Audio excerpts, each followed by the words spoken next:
कबीर पारस चंदनै तिन है एक सुगंध, तिह मिल तेऊ ऊतम भये लोह काठ निर्गंध। महाराज कहते ने कि पारस दे विच ते चंदन दे विच एक गुण है। वो गुण ये है कि पारस नूं जेकर लोहा मिल जावे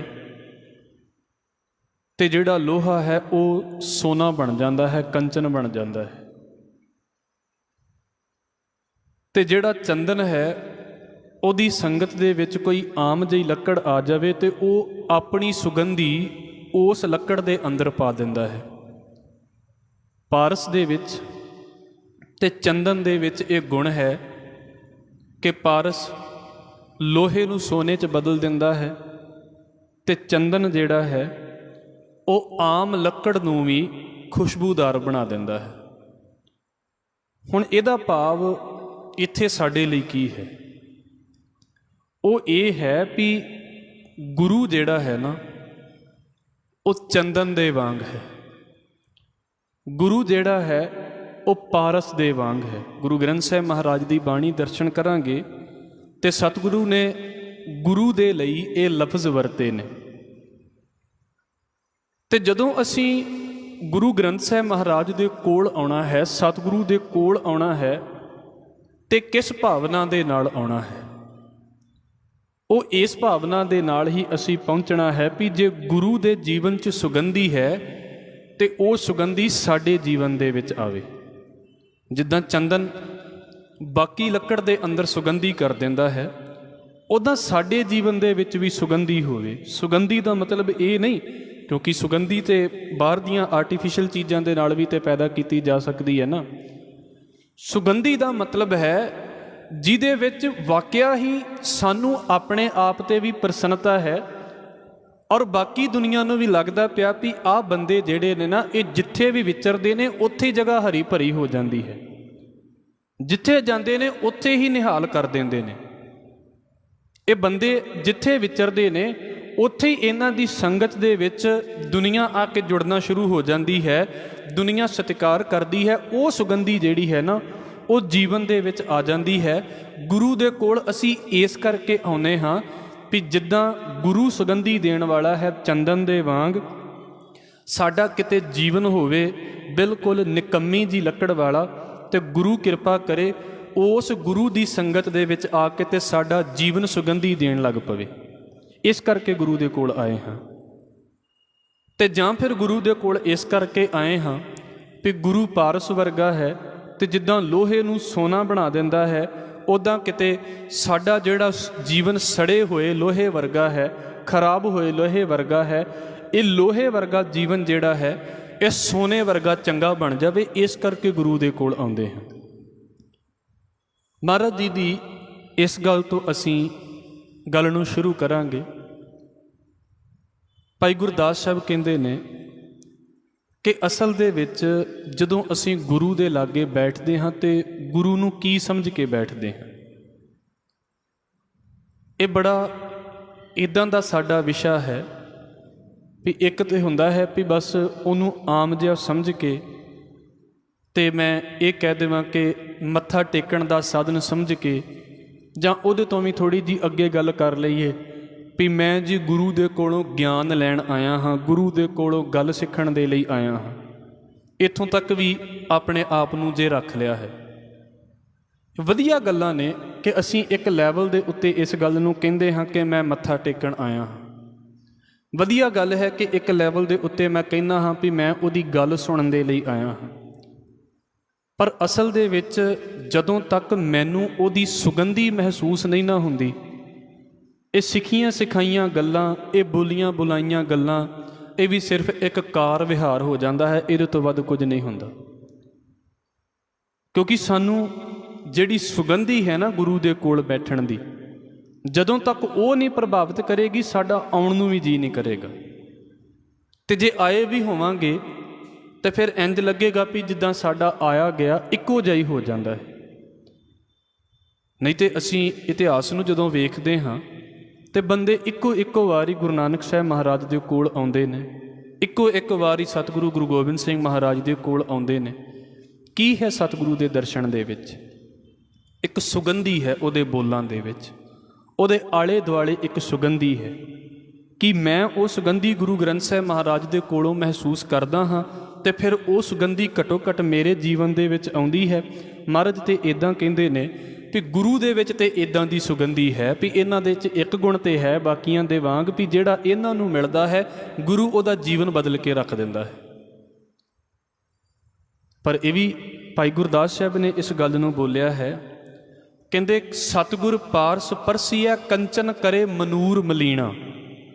ਇਹਨਾਂ ਦੇ ਵਿੱਚ ਇੱਕ ਪ੍ਰੋਬਲਮ ਵੀ ਹੈ ਜੇ ਅਸੀਂ ਇਹਨਾਂ ਚੰਦਨ ਦੀ ਗੱਲ ਕਰ ਲਈਏ ਤਾਂ ਗੁਰਬਾਣੀ ਨੇ ਹੀ ਉਸ ਗੱਲ ਨੂੰ ਬੋਲਿਆ ਹੈ। ਅਸੀਂ ਇਸ ਪਾਸੇ ਨੂੰ ਲੈ ਕੇ ਚੱਲਦੇ ਪਏ ਹਾਂ ਵੀ ਚੰਦਨ ਸਾਰਿਆਂ ਦੇ ਵਿੱਚ ਸੁਗੰਧੀ ਪੈਦਾ ਕਰ ਦਿੰਦਾ ਹੈ, ਪਰ ਬਾਬਾ ਕਬੀਰ ਸਾਹਿਬ ਨੇ ਹੀ ਇਸ ਗੱਲ ਨੂੰ ਬੋਲਿਆ ਹੈ, ਕਬੀਰ ਬਾਂਸ ਵਡਾਈ ਬੂਡਿਆ ਇਉਂ ਮਤ ਡੂਬੋ ਕੋਏ, ਚੰਦਨ ਕੈ ਨਿਕਟੈ ਬਸੈ ਬਾਂਸ ਸੁਗੰਧ ਨਾ ਹੋਏ। ਚੰਦਨ ਦੇ ਬਿਲਕੁਲ ਨੇੜੇ ਵੱਸਦਾ ਹੈ ਬਾਂਸ ਦਾ ਦਰਖਤ, ਪਰ ਨਹੀਂ ਸੁਗੰਧੀ ਆਉਂਦੀ ਉਹਦੇ ਵਿੱਚ। ਜਿਹੜਾ ਚੰਦਨ ਸਾਰਿਆਂ ਨੂੰ ਸੁਗੰਧੀ ਦੇ ਦਿੰਦਾ ਹੈ ਬਾਂਸ ਨੂੰ ਸੁਗੰਧੀ ਨਹੀਂ ਦੇ ਸਕਦਾ। ਹੁਣ ਮਹਾਰਾਜ ਨੇ ਇਸ ਗੱਲ ਨੂੰ ਇੱਦਾਂ ਵੀ ਬੋਲਿਆ ਵੀ ਪਾਰਸ ਜਿਹੜਾ ਹੈ ਉਹਦੇ ਬਾਰੇ ਇਹ ਤਾਂ ਗੱਲ ਮੰਨੀ ਜਾਂਦੀ ਹੈ ਵੀ ਇਹਦੇ ਨਾਲ ਲੋਹਾ ਟੱਚ ਕਰਵਾ ਦਈਏ ਤੇ ਸੋਨਾ ਬਣ ਜਾਂਦਾ ਹੈ, ਇੱਕ ਖਿਆਲ ਹੈ।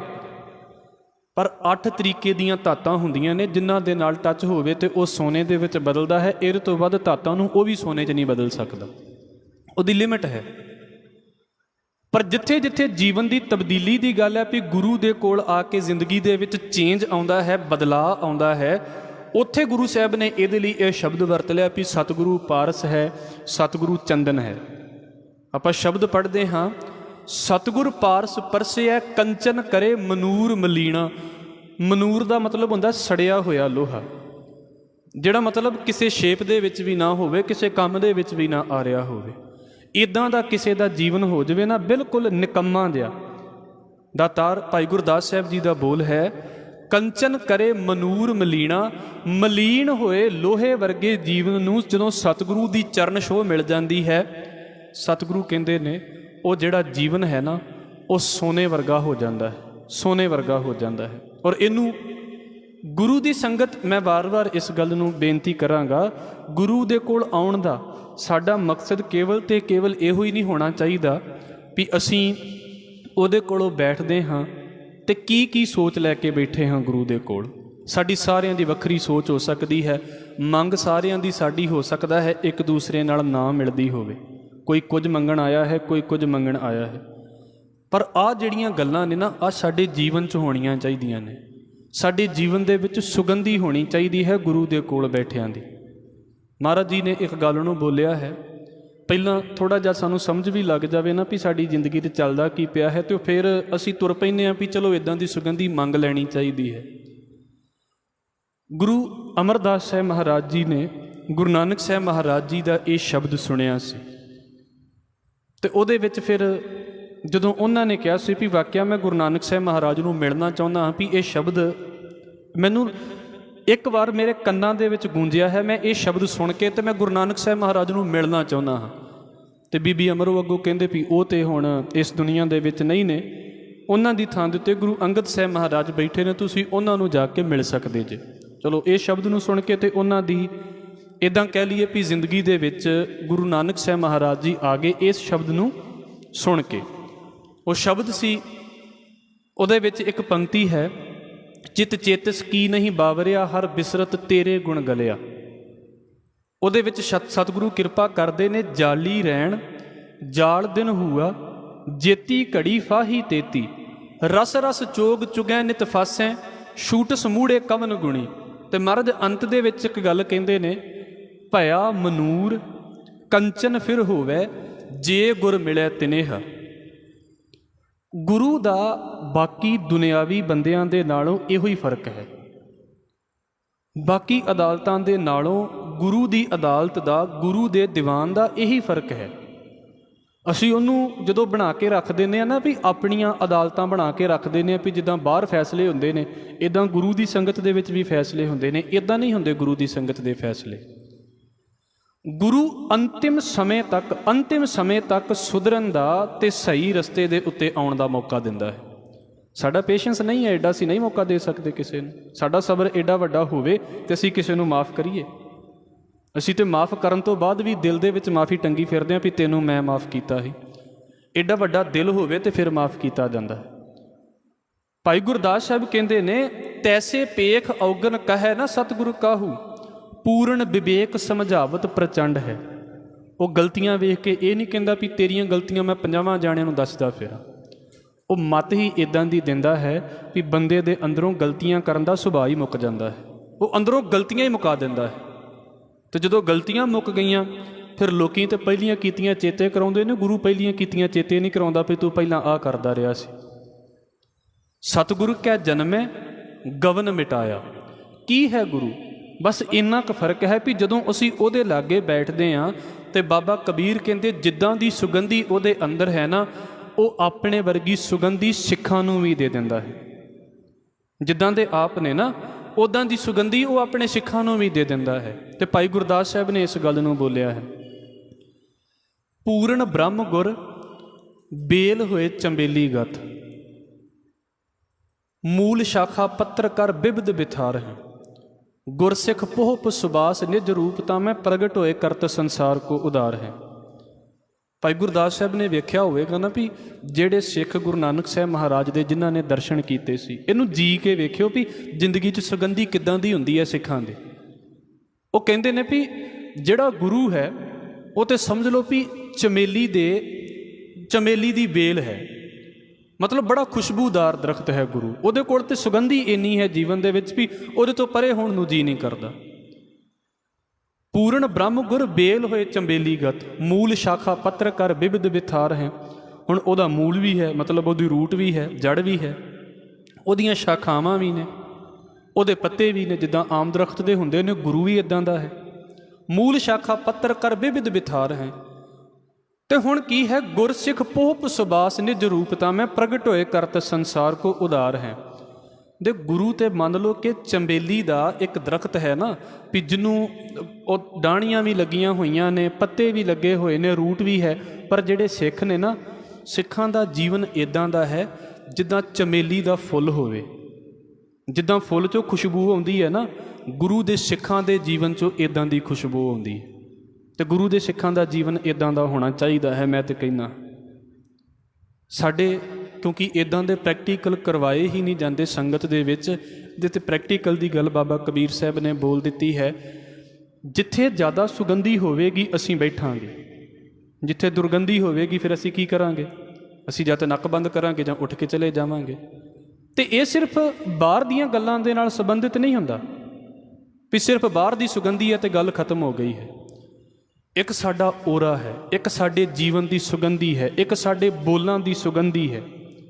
ਭਾਈ ਗੁਰਦਾਸ ਸਾਹਿਬ ਨੇ ਹੀ ਅੱਜ ਬੋਲਿਆ ਹੈ ਇਸ ਗੱਲ ਨੂੰ। ਚਲੋ ਆਪਾਂ ਉਹਨਾਂ ਨੂੰ ਲੈ ਕੇ ਚੱਲਦੇ ਪਏ ਹਾਂ।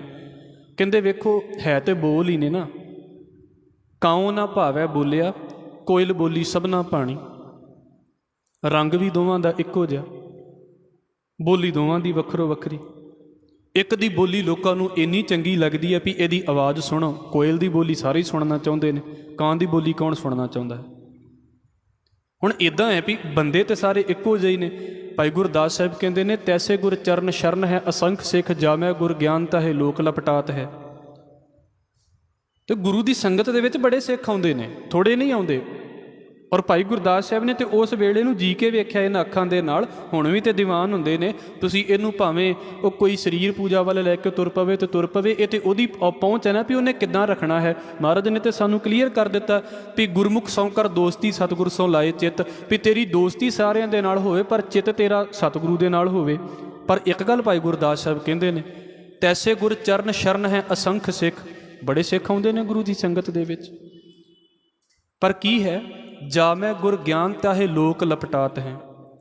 ਕਹਿੰਦੇ ਜਿਹਦੇ ਵਿੱਚ ਗੁਰੂ ਦਾ ਗਿਆਨ ਵਸ ਗਿਆ ਨਾ, ਲੋਕੀ ਉਹਦੇ ਚਰਨਾਂ ਨੂੰ ਜਾ ਕੇ ਲਿਪਟ ਜਾਂਦੇ ਨੇ। ਲੋਕੀ ਉਹਦੀ ਗੱਲ ਸੁਣਨਾ ਚਾਹੁੰਦੇ ਨੇ ਵੀ ਇਹਦੇ ਲਾਗੇ ਬੈਠੀਏ। ਲੋਕੀ ਉਹਦੇ ਕੋਲ ਬੈਠਣਾ ਚਾਹੁੰਦੇ ਨੇ। ਕੀ ਹੈ ਉਹਦੇ ਵਿੱਚ? ਗਿਆਨ ਦੀਆਂ ਗੱਲਾਂ ਤੇ ਗਿਆਨੀਆਂ ਦੇ ਕੋਲ ਥੋੜ੍ਹੀਆਂ ਨੇ ਕਿਤੇ। ਕਿਤਾਬਾਂ ਨੂੰ ਲੋਕੀ ਕਿਤਾਬਾਂ ਲਾਗੇ ਕਿਉਂ ਨਹੀਂ ਬੈਠਣਾ ਚਾਹੁੰਦੇ? ਮਾਫ਼ ਕਰਨਾ, ਅਸੀਂ ਸ਼ਾਇਦ ਉਸ ਲੈਵਲ ਦੇ ਉੱਤੇ ਜੀਵਾਂਗੇ ਜਾਂ ਜੀਂਦੇ ਹਾਂ। ਤੇ ਮਹਾਰਾਜ ਬਖਸ਼ ਲਵੇ, ਮੈਂ ਬੇਨਤੀ ਕਰ ਦੇਵਾਂ, ਜਦੋਂ ਸਾਨੂੰ ਕਿਤੇ ਸੁਗੰਧੀ ਵਾਲਾ ਬੰਦਾ ਮਿਲ ਗਿਆ, ਸਾਧੂ ਮਿਲ ਗਿਆ, ਮਜ਼ਾਲ ਹੈ ਕਿਤੇ ਬੰਦਾ ਹੋਰਨਾਂ ਚੀਜ਼ਾਂ ਵੱਲ ਵੇਖੇਗਾ, ਉਹ ਉਹਦੀ ਸੰਗਤ ਮੰਗਦਾ ਵੀ ਮੈਨੂੰ ਇਹਨਾਂ ਦੀ ਸੰਗਤ ਚਾਹੀਦੀ ਹੈ। ਉਹ ਜਿਉਂਦੇ ਬੰਦਿਆਂ ਦੀ ਸੰਗਤ ਕਿਹਾ ਹੈ ਮਹਾਰਾਜ ਨੇ ਉਹਨੂੰ। ਤੇ ਉਸ ਸੁਗੰਧੀ ਨੂੰ ਲੱਭਣ ਦੀ ਕੋਸ਼ਿਸ਼ ਕੀਤੀ ਜਾਂਦੀ ਹੈ ਸੰਗਤ ਦੇ ਵਿੱਚ। ਦਾਤਾਰ ਕਹਿੰਦੇ ਗੁਰੂ ਇੱਦਾਂ ਦਾ ਹੈ ਜਿਹਦੇ ਆਪਣੇ ਜੀਵਨ ਦੇ ਵਿੱਚ ਸੁਗੰਧੀ ਹੈ। ਔਰ ਸੁਗੰਧੀ ਦਾ ਮਤਲਬ ਜਿੱਥੇ ਜਿੱਥੇ ਵੀ ਜਾ ਰਿਹਾ ਹੈ ਬਸ ਉਹਨੇ ਉੱਥੇ ਉੱਥੇ ਹੀ ਆਪਣੇ ਨਾਮ ਦਾ ਛੱਟਾ ਦੇ ਦਿੱਤਾ, ਦੁਨੀਆ ਨੂੰ ਆਪਣੇ ਆਪ ਹੀ ਵਸ ਦੇ ਵਿੱਚ ਕਰ ਲਿਆ, ਜਾਣ ਬੁੱਝ ਕੇ ਨਹੀਂ ਕੀਤਾ। ਉਹਦੇ ਆਲੇ ਦੁਆਲੇ ਇੱਦਾਂ ਦਾ ਮਾਹੌਲ ਹੈ, ਉਹਦਾ ਜੀਵਨ ਹੀ ਇੱਦਾਂ ਦਾ ਹੈ। ਆਮ ਬੰਦਾ ਬੋਲਦਾ ਹੈ ਤੇ ਆਪਣਾ ਪ੍ਰਭਾਵ ਲੈ ਕੇ ਚੱਲਦਾ ਪਿਆ ਹੈ। ਕੁਝ ਗੱਲਾਂ ਤੇ ਮਹਾਰਾਜ ਨੇ ਏਡੇ ਉੱਚੇ ਲੈਵਲ ਦੀਆਂ ਕੀਤੀਆਂ ਨੇ, ਸਾਨੂੰ ਤਾਂ ਸੁਣਾਉਂਦਿਆਂ ਵੀ ਹੋਰ ਤਰ੍ਹਾਂ ਹੋ ਜਾਂਦਾ ਵੀ ਅਸੀਂ ਮਤਲਬ ਕਿਹੜੇ ਲੈਵਲ ਜੀ ਦੀਆਂ ਗੱਲਾਂ ਕਰਦੇ ਹਾਂ। ਆਹ ਦੁਨਿਆਵੀ ਅਕਲ ਜੀ ਝਾੜੀ ਜਾਂਦੇ ਹਾਂ ਤੇ ਬਸ ਗੱਲਾਂ ਕਰਕੇ ਮੁੜ ਜਾਂਦੇ ਹਾਂ। ਨਹੀਂ, ਸੰਗਤ ਇੱਦਾਂ ਦੀ ਨਹੀਂ ਹੁੰਦੀ। ਸੰਗਤ ਦਾ ਇੱਕ ਲੈਵਲ ਹੁੰਦਾ ਹੈ। ਮਾਫ਼ ਕਰਨਾ, ਇਹਨੂੰ ਇਹ ਨਾ ਸਮਝੋ ਵੀ ਆਹ ਕੁਝ ਹੈ ਹੀ ਨਹੀਂ ਹੈ, ਪਰ ਸੰਗਤ ਇਹਦੇ ਤੋਂ ਵੀ ਉੱਤੇ ਦੀ ਚੀਜ਼ ਹੈ। ਕਿਤੇ ਇੱਕ ਵਾਰ ਜ਼ਿੰਦਗੀ ਦੇ ਵਿੱਚ ਇੱਦਾਂ ਦੀ ਗੱਲ ਬਣ ਜਾਵੇ, ਮਹਾਰਾਜ ਕਹਿੰਦੇ ਮੇਰੇ ਮਾਧੋ ਜੀ ਸਤ ਸੰਗਤ ਮਿਲੇ ਸੋ ਤਰਿਆ, ਗੁਰ ਪ੍ਰਸਾਦ ਪਰਮ ਪਦ ਪਾਇਆ, ਸੂਕੇ ਕਾਸਟ ਹਰਿਆ। ਸੰਗਤ ਤੇ ਇੱਦਾਂ ਦੀ ਹੈ ਵੀ ਸੜਿਆ ਹੋਵੇ ਨਾ ਬੰਦਾ, ਬਿਲਕੁਲ ਸੁੱਕੀ ਲੱਕੜ ਵਰਗਾ ਜੀਵਨ ਹੋਵੇ ਵੀ ਕੋਈ ਹਰਿਆਲੀ ਨਹੀਂ, ਕੋਈ ਖੁਸ਼ਹਾਲੀ ਨਹੀਂ, ਹਰ ਪਾਸੇ ਤੋਂ ਖਪਿਆ ਹੋਵੇ, ਤਪਿਆ ਹੋਵੇ। ਸੰਗਤ ਦੇ ਵਿੱਚ ਆ ਕੇ ਬੈਠੇ ਤੇ ਇੱਦਾਂ ਮਹਿਸੂਸ ਹੋਵੇ ਵੀ ਮੈਂ ਤੇ ਭਰ ਗਿਆ ਹਾਂ ਅੰਦਰ। ਸੰਗਤ ਇੱਦਾਂ ਦੀ ਚੀਜ਼ ਹੈ। ਸੰਗਤ ਇੱਦਾਂ ਦੀ ਚੀਜ਼ ਹੈ ਵੀ ਬੰਦਾ ਸਾਰਾ ਦਿਨ ਕਿਤੇ ਸਟ੍ਰੈਸ ਲੈ ਕੇ ਬੈਠਾ ਹੋਵੇ ਨਾ ਤੇ 5 ਮਿੰਟ ਆ ਕੇ ਬਸ ਰੱਬੀ ਪਿਆਰਿਆਂ ਦੇ ਕੋਲ ਬੈਠ ਗਿਆ ਤੇ ਸਾਰੇ ਦਿਨ ਦੀ ਚਿੰਤਾ ਦੂਰ ਹੋ ਗਈ। ਸੰਗਤ ਆ ਹੈ ਅਸਲ ਦੇ ਵਿੱਚ। ਅਸੀਂ ਤੇ ਸੰਗਤ ਦਾ ਲੈਵਲ ਹੀ, ਮੈਂ ਮਾफ़ ਕਰ ਦੇਣਾ, ਇੱਥੇ ਕਿਤੇ ਲੈ ਗਏ ਹਾਂ ਵੀ 4 ਬੰਦੇ ਆਉਂਦੇ ਨੇ ਤੇ ਇੱਕ ਵੱਡੇ ਜਿਹੇ ਲੀਡਰ ਨੂੰ ਸੱਦ ਲਓ ਤੇ ਫਿਰ ਸੱਦ ਲਓ ਤੇ ਫਿਰ ਅਸੀਂ ਕਹਿੰਦੇ ਹਾਂ ਵੀ ਇਹ ਸੰਗਤ ਹੋ ਗਈ ਹੈ। ਇਹ ਕਾਹਦੀ ਸੰਗਤ ਹੋ ਰਹੀ ਹੈ? ਤੇ ਲੋਕ ਲਾਜ ਹੋ ਰਹੀ ਹੈ ਬਸ ਸਾਡੀ। ਮਹਾਰਾਜ ਕਹਿੰਦੇ ਗੁਰੂ ਤੇ ਉਹ ਹੈ ਜਿਹਦੇ ਜੀਵਨ 'ਚ ਸੁਗੰਧੀ ਹੈ। ਤੇ ਗੁਰੂ ਕਿੱਦਾਂ ਦਾ ਹੈ? ਜੇ ਗੁਰੂ ਦੇ ਜੀਵਨ 'ਚ ਸੁਗੰਧੀ ਹੈ ਨਾ, ਤੇ ਜਿਹੜੇ ਗੁਰੂ ਦੇ ਸਿੱਖ ਨੇ ਉਹਨਾਂ ਦਾ ਜੀਵਨ ਤੇ ਫੁੱਲਾਂ ਵਰਗਾ ਹੈ। ਗੁਰੂ ਨੇ ਫੁੱਲ ਪੈਦਾ ਕੀਤੇ ਨੇ, ਸਿੱਖ ਨਹੀਂ ਪੈਦਾ ਕੀਤੇ, ਗੁਰੂ ਨੇ ਫੁੱਲ ਪੈਦਾ ਕੀਤੇ ਨੇ। ਤੇ ਇੱਦਾਂ ਦੇ ਜਿਹੜੇ ਸੁਗੰਧੀ ਨਾਲ ਭਰੇ ਹੁੰਦੇ ਨੇ। ਮਾਫ਼ ਕਰਨਾ, ਮੈਨੂੰ ਨਹੀਂ ਪਤਾ ਵੀ ਸਾਡੇ ਜੀਵਨ 'ਚ ਕਿੰਨੀਆਂ ਸੁਗੰਧੀਆਂ ਨੇ, ਪਰ ਗੁਰੂ ਨਾਨਕ ਕਿਰਪਾ ਕਰੇ ਕਿਤੇ ਉੱਦਾਂ ਦੀ ਜ਼ਿੰਦਗੀ ਬਣ ਜਾਵੇ ਵੀ ਸਾਡੇ ਜੀਵਨ 'ਚੋਂ ਸੁਗੰਧੀ ਆਉਣ ਲੱਗ ਪਵੇ, ਸਾਡੇ ਲਾਗੇ ਲੋਕਾਂ ਨੂੰ ਬਹਿਣਾ ਚੰਗਾ ਲੱਗਣ ਲੱਗ ਪਵੇ। ਨਹੀਂ ਤਾਂ ਲੋਕੀ ਨਹੀਂ ਲਾਗੇ ਬਹਿਣਗੇ। ਜੇ ਸੋਚਦੇ ਆ ਨਾ ਵੀ ਸਾਡੇ ਗਿਆਨ ਕਰਕੇ, ਸਾਡੀ ਅਕਲ ਕਰਕੇ, ਸਾਡੀ ਸਮਝ ਕਰਕੇ ਲੋਕ ਲਾਗੇ ਬੈਠਦੇ ਨੇ, ਬੜੀ ਬੜੀ ਸਮਝਦਾਰਾਂ ਦੀ ਦੁਨੀਆ ਹੈ, ਕੋਈ ਨਹੀਂ ਬੈਠਦਾ ਲਾਗੇ, ਕੋਈ ਨਹੀਂ ਗੱਲਾਂ ਸੁਣ ਕੇ ਰਾਜੀ। ਦੁਨੀਆ ਸਿਰਫ ਉਹਦੇ ਲਾਗੇ ਬੈਠੇਗੀ ਜਿਹਦਾ ਸੁਭਾਅ ਚੰਗਾ ਹੈ ਤੇ ਜਿਹਦੇ ਜੀਵਨ 'ਚੋਂ ਸੁਗੰਧੀ ਆ ਰਹੀ ਹੈ, ਜਿਹਦੇ ਜੀਵਨ 'ਚੋਂ ਬੰਦਗੀ ਦੀ ਗੱਲ ਆ ਰਹੀ ਹੈ। ਅੱਜ ਕੱਲ੍ਹ ਕਿਹਨੂੰ ਨਹੀਂ ਗੱਲਾਂ ਦਾ ਪਤਾ? ਸਰ ਕੋਈ ਸਮਝਦਾਰ ਹੈ, ਕਿਤਾਬਾਂ ਸਾਰੇ ਪੜ੍ਹੇ ਨੇ ਅੱਜ ਕੱਲ੍ਹ, ਪਰ ਜਦੋਂ ਤੱਕ ਜੀਵਨ 'ਚੋਂ ਸੁਗੰਧੀ ਦੀ ਖੇਡ ਨਹੀਂ ਨਾ ਬਣਦੀ ਪਈ, ਉਹ ਗੱਲ ਨਹੀਂ ਬਣੇਗੀ ਸਾਡੇ ਜੀਵਨ ਦੇ ਵਿੱਚ। ਭਾਈ ਗੁਰਦਾਸ ਸਾਹਿਬ ਨੇ ਬੋਲਿਆ ਹੈ, ਬਾਬਾ ਕਬੀਰ ਸਾਹਿਬ ਕਹਿੰਦੇ ਨੇ, ਉਹ ਭਾਈ ਗੁਰੂ ਦਾ ਜਿਹੜਾ ਸੁਭਾਅ ਹੈ ਨਾ ਉਹ ਪਾਰਸ ਵਰਗਾ ਹੈ, ਗੁਰੂ ਦਾ ਸੁਭਾਅ ਚੰਦਨ ਵਰਗਾ ਹੈ। ਜਿੱਦਾਂ ਪਾਰਸ ਦੇ ਕੋਲ ਸੜਿਆ ਹੋਇਆ ਲੋਹਾ ਸੋਨਾ ਬਣ ਜਾਂਦਾ ਹੈ ਨਾ, ਉਦੋਂ ਤੱਕ ਬਿਲਕੁਲ ਉੱਦਾਂ ਹੀ ਬਿਲਕੁਲ ਨਿਕੰਮਾ ਜਿਹਾ ਜੀਵਨ ਹੋਵੇ ਨਾ, ਗੁਰੂ ਦੇ ਕੋਲ ਆ ਕੇ ਉਹ ਜੀਵਨ ਸੁਗੰਧੀ ਵਾਲਾ ਬਣ ਜਾਂਦਾ ਹੈ। ਔਰ ਗੁਰੂ ਨੇ ਕਈ ਜੀਵਨ ਬਣਾਏ ਨੇ ਇੱਦਾਂ ਦੇ। ਅਸੀਂ ਕਿੰਨਿਆਂ ਕੁ ਜੀਵਨ ਦੀ ਗੱਲ ਕਰ ਲਈਏ, ਤੁਸੀਂ ਸਾਰੀਆਂ ਸਾਖੀਆਂ ਸੁਣੀਆਂ। ਮੈਂ ਭਾਈ ਮਲਕ ਭਾਗੋ ਦੀ ਗੱਲ ਕਰ ਲਓ ਤੁਸੀਂ, ਕੀ ਹੈ ਇਹ? ਕਿ ਇਹ ਜ਼ਿੰਦਗੀ ਦੀ ਵਾਪਸੀ ਨਹੀਂ ਹੈ? ਕਿੱਥੋਂ ਜ਼ਿੰਦਗੀ ਮੁੜ ਜਾਂਦੀ ਹੈ? ਭਾਈ ਸੱਜਣ ਦੀ ਗੱਲ ਪੜ੍ਹ ਲਓ ਕਿ ਜ਼ਿੰਦਗੀ ਦੀ ਵਾਪਸੀ ਨਹੀਂ ਹੈ, ਕਿੱਥੋਂ ਜ਼ਿੰਦਗੀ ਮੁੜਦੀ ਹੈ? ਅਸੀਂ ਕਹੀਏ ਵੀ ਪਹਿਲਾਂ ਦੀ ਜ਼ਿੰਦਗੀ ਤੇ ਦੂਜੀ ਜ਼ਿੰਦਗੀ ਨਾਲੋਂ ਜ਼ਮੀਨ ਅਸਮਾਨ ਦਾ ਫਰਕ ਹੈ। ਸਿਰਫ ਇੱਕ ਵਾਰ ਗੁਰੂ ਮਿਲਦਾ ਹੈ ਜ਼ਿੰਦਗੀ ਦੇ ਵਿੱਚ, ਬਦਲ ਕੇ ਰੱਖ ਦਿੰਦਾ ਸਾਰਾ ਕੁਝ। ਸੁਗੰਧੀ ਹੈ ਨਾ ਗੁਰੂ ਦੀ, ਉਹਦਾ ਲਾਗੇ ਬੈਠਣਾ ਹੀ ਇੱਦਾਂ ਹੈ ਵੀ ਬੰਦਾ ਚੱਲ ਕਿੱਦਾਂ ਜਾਵੇ ਗਲਤ ਪਾਸੇ। ਉਹਨੇ ਸੁਗੰਧੀ ਇੰਨੀ ਦੇ ਦਿੱਤੀ ਆ ਵੀ ਹੋਰ ਪਾਸੇ ਨੱਕ ਲਾਉਣ ਨੂੰ ਜੀ ਨਹੀਂ ਕਰਦਾ ਵੀ ਹੋਰ ਪਾਸੇ ਦੀਆਂ ਸੁਗੰਧੀਆਂ ਵੀ ਲੈ ਲਵਾਂ। ਇਹ ਤਾਂ ਗੁਰੂ ਦੀ ਤਾਕਤ ਹੈ ਵੀ ਗੁਰੂ ਆਪਣੇ ਵੱਲ ਕਿੱਦਾਂ ਖਿੱਚ ਕੇ ਰੱਖਦਾ ਹੈ। ਜਦੋਂ ਤੱਕ ਉਹ ਨਹੀਂ ਚੰਗਾ ਲੱਗਦਾ, ਲਾ ਲਓ ਜਿੰਨਾ ਮਰਜ਼ੀ ਜੁੜ ਪੜ੍ਹੀ ਜਾਓ ਕਿਤਾਬਾਂ, ਕੀ ਫਰਕ ਪੈਂਦਾ ਇਹਨਾਂ ਗੱਲਾਂ ਦੇ ਨਾਲ? ਕੋਈ ਫਰਕ ਨਹੀਂ ਪੈਂਦਾ, ਮਾਫ਼ ਕਰਨਾ। ਤੇ ਮੈਂ ਆਪ ਜੀ ਦੇ ਅੱਗੇ ਰੱਖ ਦੇਵਾਂ ਇੱਕ ਗੱਲ ਬਾਬਾ ਰਵਿਦਾਸ ਸਾਹਿਬ ਨੇ ਬੋਲੀ ਹੈ। ਇਹਨਾਂ ਚੀਜ਼ਾਂ ਨੂੰ ਇੱਦਾਂ ਨਾ ਸਮਝ ਲੈਣਾ ਵੀ ਆਹ ਚੀਜ਼ਾਂ ਕੁਝ ਵੀ ਨਹੀਂ ਨੇ, ਪਰ ਇਹਨਾਂ ਨੂੰ ਇਹ ਵੀ ਨਾ ਸਮਝ ਲੈਣਾ ਵੀ ਸਿਖਰ ਦੇ ਉੱਤੇ ਬੈਠੇ ਹੋਏ ਆ ਵੀ ਸਾਰਾ ਕੁਝ ਇਹੀ ਹੈ। ਨਹੀਂ, ਅਜੇ ਤੇ ਸੰਗਤ ਦੀ ਖੇਡ ਬੜੀ ਅੱਗੇ ਹੈ। ਸੰਗਤ ਦਾ ਮਤਲਬ ਹੈ, ਮੈਂ ਤੇ ਇਹਨੂੰ ਇਦਾਂ ਸਮਝਦਾ ਵੀ ਜਿਉਂਦਿਆਂ ਬੰਦਿਆਂ ਦਾ ਇਕੱਠ। ਮਹਾਰਾਜ ਜੀ ਦਾ ਇੱਕ ਬੋਲ ਅਸੀਂ ਪੜ੍ਹਦੇ ਹੁੰਦੇ ਹਾਂ, ਬਾਬਾ ਰਵਿਦਾਸ ਸਾਹਿਬ ਦੇ ਬੋਲ ਤੋਂ ਪਹਿਲਾਂ ਅਸੀਂ ਕਰ ਲਈਏ। ਦਾਤਾਰ ਕਹਿੰਦੇ, ਜਨਮ ਮਰਨ ਦੋਹੂ ਮੈਂ ਨਾਹੀ, ਜਨ ਪਰ ਉਪਕਾਰੀ ਆਏ, ਜੀ ਦਾਨ ਦੇ ਭਗਤੀ ਲਾਇਨ, ਹਰਸਿਓ ਲੈਨ ਮਿਲਾਏ। ਗੁਰੂ ਦੀ ਸੰਗਤ ਪਤਾ ਕਿੱਦਾਂ ਦੀ ਹੈ? ਜਿੱਦਾਂ ਕੋਈ ਬੰਦਾ ਪਿਆਸ ਦੇ ਨਾਲ ਬਿਲਕੁਲ ਡਿੱਗਣ ਵਾਲਾ ਹੋਵੇ ਨਾ, ਤੇ ਕਿਤੇ ਪਾਣੀ ਨਾ ਲੱਭਦਾ ਹੋਵੇ, ਵੀ ਬਸ ਹੋਣੀ ਖਤਮ ਤੇ ਹੋਣੀ ਖਤਮ। ਉਸ ਬੰਦੇ ਨੂੰ ਕੋਈ ਆਖਰੀ ਬੂੰਦ ਪਾਣੀ ਦੀ ਦੇ ਦੇਵੇ ਵੀ ਜਾਂ ਤੂੰ ਪਾਣੀ ਦੀ ਬੂੰਦ ਪੀ ਲਾ, ਉਹਦੀ ਜੀਵਨ ਬਚ ਗਿਆ, ਉਹਨੂੰ ਜੀਵਨ ਦਾਨ ਮਿਲ ਗਿਆ। ਸਤਿਗੁਰੂ ਗੁਰੂ ਅਰਜਨ ਸਾਹਿਬ ਮਹਾਰਾਜ ਕਹਿੰਦੇ, ਐਦਾਂ ਜਿਹੜੇ ਆਤਮਿਕ ਜੀਵਨ ਦੇ ਵੱਲੋਂ ਮਰੇ ਹੋਏ ਬੰਦੇ ਹੁੰਦੇ ਨੇ ਨਾ, ਗੁਰੂ ਉਹਨਾਂ ਨੂੰ ਜੀਵਨ ਦਿੰਦਾ ਹੈ। ਜੀ ਦਾਨ ਦੇ ਭਗਤੀ ਲਾਇਨ, ਉਹ ਗੁਰੂ ਉਹਨਾਂ ਨੂੰ ਜ਼ਿੰਦਗੀ ਬਖਸ਼ਦਾ ਹੈ। ਵੀ ਕਿਹੜੀ ਜ਼ਿੰਦਗੀ ਜੀ ਰਹੇ ਜੇ ਤੁਸੀਂ ਇਹਨੂੰ ਜ਼ਿੰਦਗੀ ਸਮਝਦੇ ਪਏ ਜੇ, ਤੇ ਸਾਹ ਲੈਣਾ ਹੈ।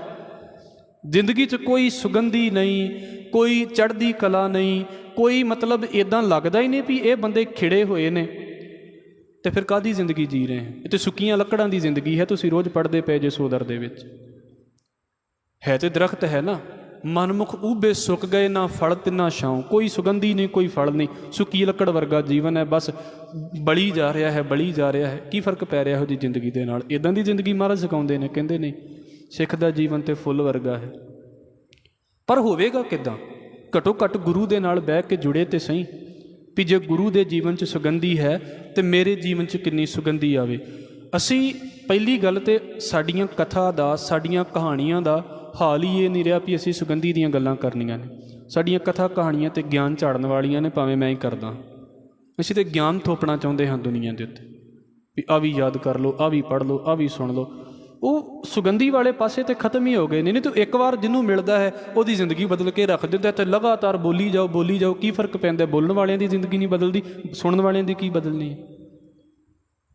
ਮਰਦ ਕਹਿੰਦੇ, ਕਬੀਰ ਪਾਰਸ ਚੰਦਨ ਤਿਨ ਹੈ ਏਕ ਸੁਗੰਧ। ਕਹਿੰਦੇ ਇੱਕ ਗੁਣ ਹੈ ਪਾਰਸ ਤੇ ਚੰਦਨ ਦੇ ਵਿੱਚ, ਉਹ ਕਿਹੜਾ ਹੈ? ਤਿਹ ਮਿਲ ਤੇਊ ਊਤਮ ਪਏ, ਉਹਨਾਂ ਨੂੰ ਉਹਨਾਂ ਦੇ ਬਦਲਣ ਵਾਲਾ। ਚੰਦਨ ਨੂੰ ਦੂਜੀ ਲੱਕੜ ਮਿਲ ਜਾਵੇ, ਸੁਗੰਧੀ ਕਰ ਦਿੰਦੀ ਹੈ। ਪਾਰਸ ਨੂੰ ਲੋਹਾ ਮਿਲ ਜਾਵੇ, ਉਹਨੂੰ ਸੋਨਾ ਬਣਾ ਦਿੰਦਾ ਹੈ। ਤਿਹ ਮਿਲ ਤੇਊ ਊਤਮ ਪਏ, ਲੋਹ ਕਾਠ ਨਿਰਗੰਧ। ਜਿਹੜੀ ਕਾਠ ਦੇ ਵਿੱਚ ਬਿਲਕੁਲ ਸੁਗੰਧੀ ਨਹੀਂ ਨਾ ਹੁੰਦੀ, ਚੰਦਨ ਉਹਦੇ ਵਿੱਚ ਵੀ ਸੁਗੰਧੀ ਭਰ ਦਿੰਦੀ ਹੈ ਜੇ ਉਹਦੀ ਸੰਗਤ ਕਰੇ। ਤੇ ਮਰਦ ਕਹਿੰਦੇ, ਕਿੰਨਾ ਵੀ ਨਿਕੰਮਾ ਜੀਵਨ ਹੋਵੇ ਨਾ, ਕਿੰਨਾ ਵੀ ਬੇਕਾਰ ਜਿਹਾ ਜੀਵਨ ਹੋਵੇ, ਗੁਰੂ ਕਿਰਪਾ ਕਰਦਾ ਹੈ, ਉਸ ਜੀਵਨ 'ਚ ਸੁਗੰਧੀ ਭਰ ਦਿੰਦਾ ਹੈ। ਤੇ ਸੁਗੰਧੀਆਂ ਮਹਿਸੂਸ ਕੀਤੀਆਂ ਜਾਂਦੀਆਂ ਨੇ, ਸੁਗੰਧੀਆਂ ਦਸੀਆਂ ਥੋੜ੍ਹਾ ਜਾਂਦੀਆਂ ਨੇ। ਵੀ ਮੈਂ ਤੁਹਾਨੂੰ ਕਹਾਂ ਜੀ ਉਹਦੀ ਸੁਗੰਧੀ ਇੱਦਾਂ ਦੀ ਹੁੰਦੀ ਹੈ, ਇੱਥੇ ਮੈਂ ਬੈਠੇ ਤੁਹਾਨੂੰ ਦੱਸੀ ਜਾਵਾਂ ਵੀ ਰੋਜ਼ ਦੀ ਸੁਗੰਧੀ ਆਹ ਹੈ, ਫਲਾਣੇ ਫੁੱਲ ਦੀ ਸੁਗੰਧੀ ਆਹ ਹੈ, ਤੀਸਰੇ ਫੁੱਲ ਦੀ ਸੁਗੰਧੀ ਆਹ ਹੈ। ਮੇਰੇ ਦੱਸਣ ਨਾਲ ਕੀ ਹੋਵੇਗਾ? ਜਿੱਦਣ ਤੁਸੀਂ ਮਹਿਸੂਸ ਕਰ ਲਿਆ ਨਾ ਵੀ ਸੁਗੰਧੀ ਆਹ ਹੈ, ਫਿਰ ਤੁਹਾਨੂੰ ਦੱਸਣ ਦੀ ਲੋੜ ਥੋੜ੍ਹਾ ਹੈ। ਸੁਗੰਧੀਆਂ ਦਸੀਆਂ ਨਹੀਂ ਜਾਂਦੀਆਂ, ਸੁਗੰਧੀਆਂ ਮਹਿਸੂਸ ਕੀਤੀਆਂ ਜਾਂਦੀਆਂ ਨੇ। ਮਹਾਰਾਜ ਕਹਿੰਦੇ, ਗੁਰੂ ਦੇ ਕੋਲ ਇੱਦਾਂ ਦੀ ਸੁਗੰਧ ਹੈ। ਤੇ ਮੈਂ ਕੁਝ ਕਿਤੇ ਆਪ ਜੀ ਦੇ ਅੱਗੇ ਬੋਲ ਦਿੱਤਾ, ਹੁਣ ਮੈਂ ਸੁਗੰਧ ਤੁਹਾਡੇ ਅੱਗੇ ਕਿੱਦਾਂ ਕਰ ਦੇਵਾਂ? ਇਹ ਤਾਂ ਤੁਹਾਨੂੰ ਹੀ ਸੁਗੰਧੀ ਲੈਣੀ ਪੈਣੀ ਹੈ ਨਾ, ਵੀ ਗੁਰੂ ਦੇ ਕੋਲ ਕਿੱਦਾਂ ਦੀ ਸੁਗੰਧ ਅਸੀਂ ਲੈ ਕੇ ਚੱਲਦੇ ਪਏ ਹਾਂ। ਮਹਾਰਾਜ ਕਹਿੰਦੇ, ਜੀਵਨ ਤੇ ਬਦਲੇਗਾ, ਆਪਣੇ ਅੰਦਰ ਵੀ ਸੁਗੰਧੀ ਕਰ ਦੇਵੇਗਾ। ਤੇ ਉਹ ਜੀਵਨ ਸਿੱਖਾਂ ਦਾ ਸੁਗੰਧੀ ਵਾਲਾ ਹੁੰਦਾ ਸੀ, ਵੀ ਜਿੱਥੇ ਜਾਂਦੇ ਸੀ ਉੱਥੇ ਹੀ ਅੱਗੇ ਉਹਨਾਂ ਨੇ ਜੀਵਨ ਦੇ ਵਿੱਚ ਉੱਦਾਂ ਦੇ ਹੋਰ ਸਿੱਖ ਪੈਦਾ ਕਰ ਦੇਣੇ। ਜਿੱਦਾਂ ਚੁੰਬਕ ਦੇ ਵਿੱਚ ਇੱਕ ਹੁੰਦਾ, ਮੈਗਨੇਟ ਦੇ ਵਿੱਚ ਗੁਣ ਹੁੰਦਾ, ਜਿੱਥੇ ਗਏ ਉੱਥੇ ਖਿੱਚੀ ਗਏ ਆਪਣੇ ਵੱਲ। ਸਿੱਖਾਂ ਦਾ ਜੀਵਨ ਇੱਦਾਂ ਦਾ ਹੋਣਾ ਵੀ ਅਜੇ ਗੁਰੂ ਪਹੁੰਚਾ ਵੀ ਨਹੀਂ ਉੱਥੇ, ਸਿੱਖ ਹੀ ਪਹੁੰਚੇ ਨੇ। ਅਜੇ ਗੁਰੂ ਨਹੀਂ ਪਹੁੰਚਾ ਉੱਥੇ, ਗੁਰੂ ਦੇ ਜਾਣ ਤੋਂ ਪਹਿਲਾਂ ਸਿੱਖ ਪਹੁੰਚ ਗਏ। ਤੇ ਸਿੱਖਾਂ ਨੇ ਪਹਿਲਾਂ ਹੀ ਉਸ ਇਲਾਕੇ ਦੇ ਵਿੱਚ ਇੰਨੀ ਕਿਉਰਿਓਸਿਟੀ ਪੈਦਾ ਕਰ ਦਿੱਤੀ ਹੈ ਵੀ ਇੱਥੇ ਗੁਰੂ ਨੇ ਆਉਣਾ ਹੈ, ਅਸੀਂ ਕੀ ਤਿਆਰੀ ਕਰਦੇ ਪਏ ਉਹਦੇ ਲਈ।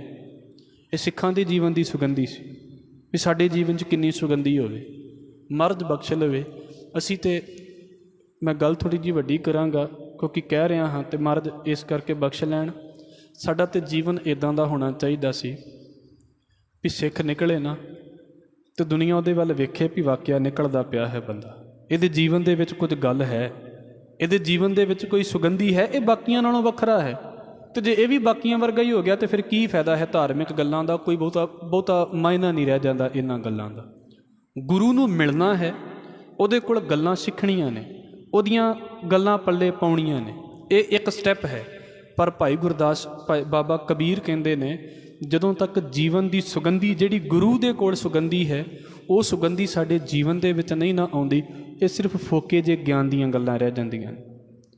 ਜੇ ਜੀਵਨ 'ਚ ਸੁਗੰਧੀ ਹੋਵੇਗੀ ਨਾ ਤੇ ਬੰਦਾ ਗੱਲ ਵੀ ਸੁਣਾਵੇਗਾ। ਮੈਂ ਆਪ ਜੀ ਦੇ ਅੱਗੇ ਆਖਰੀ ਗੱਲ ਕਹਿ ਕੇ ਤੇ ਫਿਰ ਅਗਲਾ ਸਲੋਕ ਸ਼ੁਰੂ ਕਰਾਂਗਾ।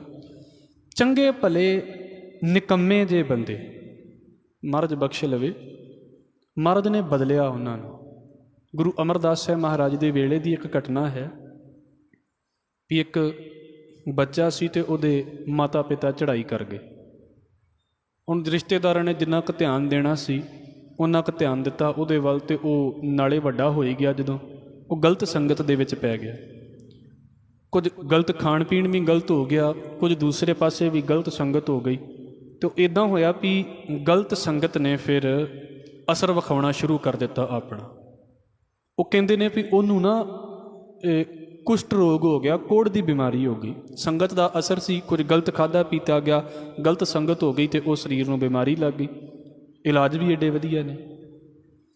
ਹੁਣ ਪਿੰਡ ਵਾਲਿਆਂ ਨੇ ਕੀ ਕੀਤਾ ਵੀ ਜਦੋਂ ਬਿਮਾਰੀ ਸਰੀਰ ਦੇ ਉੱਤੇ ਅਸਰ ਵਿਖਾਉਣਾ ਸ਼ੁਰੂ ਕਰ ਦਿੱਤਾ ਤਾਂ ਪਿੰਡ ਵਾਲਿਆਂ ਨੇ ਪਿੰਡੋਂ ਬਾਹਰ ਕੱਢ ਦਿੱਤਾ, ਕਿਉਂਕਿ ਉਹ ਛੂਤ ਦੀ ਬਿਮਾਰੀ ਹੁੰਦੀ ਹੈ, ਉਹ ਇੱਕ ਤੋਂ ਦੂਸਰੇ ਦੇ ਵਿੱਚ ਫੈਲਦੀ ਹੈ। ਪਿੰਡ ਵਾਲਿਆਂ ਨੇ ਬਾਹਰ ਕੱਢ ਦਿੱਤਾ ਵੀ ਜੇ ਤੂੰ ਇੱਥੇ ਰਿਹਾ ਤਾਂ ਤੂੰ ਬਾਕੀਆਂ ਨੂੰ ਵੀ ਕਰ ਦੇਣੀ ਹੈ।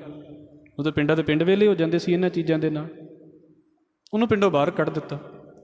ਹੁਣ ਜੇ ਕਿਸੇ ਨੇ ਰੋਟੀ ਦੇ ਦੇਣੀ ਤਾਂ ਠੀਕ ਹੈ, ਨਹੀਂ ਦੇਣੀ ਤਾਂ ਬੰਦਾ ਇੱਕ ਤਾਂ ਬੰਦਾ ਹੋਵੇ ਰੋਗੀ, ਦੂਜਾ ਕੋਈ ਹਾਲ ਪੁੱਛਣ ਵਾਲਾ ਨਾ ਹੋਵੇ। ਵੇਖੋ ਫਿਰ ਕਿੱਦਾਂ ਮਾਨਸਿਕਤਾ ਦੇ ਉੱਤੇ ਕੀ ਬੀਤਦੀ ਹੈ ਸਾਡੇ ਮਨ ਦੇ ਉੱਤੇ ਕਿ ਅਸੀਂ ਬਿਮਾਰ ਆਪਣੇ ਘਰ 'ਚ ਹੀ ਪਏ ਹੋਈਏ ਅਤੇ ਘਰ ਦੇ ਟੱਬਰ ਜਿਹੜਾ ਘਰ ਦੇ ਮੈਂਬਰ ਹੀ ਸਾਡਾ ਪਤਾ ਨਾ ਲੈਣ ਤਾਂ ਬੰਦੇ ਨੂੰ ਇੰਝ ਲੱਗਦਾ ਵੀ ਬਿਮਾਰ ਗਲਤ ਹੋ ਗਿਆ, ਮੈਂ ਹੋਣਾ ਨਹੀਂ ਸੀ ਚਾਹੀਦਾ। ਅਤੇ ਜਿਹਦਾ ਕੋਈ ਪਤਾ ਹੀ ਨਾ ਲੈਣ ਵਾਲਾ ਹੋਵੇ ਉਹਦੇ ਵਿਚਾਰੇ ਦੇ ਉੱਤੇ ਕੀ ਬੀਤਦੀ ਹੈ, ਅਤੇ ਨਾ ਕਿਸੇ ਨੇ ਰੋਟੀ ਪੁੱਛਣੀ ਹੈ। ਹੁਣ ਉੱਥੇ ਬੈਠਾ ਹੈ, ਕਈ ਦਿਨ ਬੀਤ ਗਏ, ਮਹੀਨੇ ਬੀਤ ਗਏ ਲਾ ਲਓ, ਅਤੇ ਉਹ ਇੱਕ ਦਿਨ ਸੰਗਤ ਜਾਂਦੀ ਹੈ। ਹੁਣ ਅੱਕ ਗਿਆ ਉੱਥੇ ਵੀ ਕਰੇ ਕਿ ਕੋਈ ਮੂੰਹ 'ਤੇ ਲਾਉਂਦਾ ਨਹੀਂ ਹੈ, ਕੋਈ ਵੇਖਦਾ ਵੀ ਨਹੀਂ। ਅਤੇ ਇੱਕ ਦਿਨ ਉੱਥੇ ਬੈਠੇ ਬੈਠੇ ਨੂੰ ਇੱਕ ਸੰਗਤ ਨਿਕਲਦੀ ਪਈ ਆ, ਜਥਾ ਨਿਕਲਦਾ ਪਿਆ ਸੰਗਤ ਦਾ, ਅਤੇ ਉਹਨਾਂ ਨੂੰ ਕਹਿੰਦਾ ਵੀ ਤੁਸੀਂ ਮੇਰੀ ਸੁਣ ਲਓ ਕਿਤੇ, ਵੀ ਪਿੰਡ ਵਾਲੇ ਤਾਂ ਸੁਣਦੇ ਨਹੀਂ, ਤੁਸੀਂ ਸੁਣ ਲਓ ਵੀ ਮੈਨੂੰ ਨਾਲ ਲੈ ਜਾਓ ਆਪਣੇ, ਵੀ ਚਲੋ ਮੈਂ ਗੋਇੰਦਵਾਲ ਚੱਲ ਜਾਂਦਾ। ਹੁਣ ਸੰਗਤ ਦੇ ਨਾਲ ਸੰਗਤ ਉਹਨੂੰ ਨਾਲ ਗੁਰੂ ਅਮਰਦਾਸ ਸਾਹਿਬ ਮਹਾਰਾਜ ਦੇ ਕੋਲ ਲੈ ਆਈ।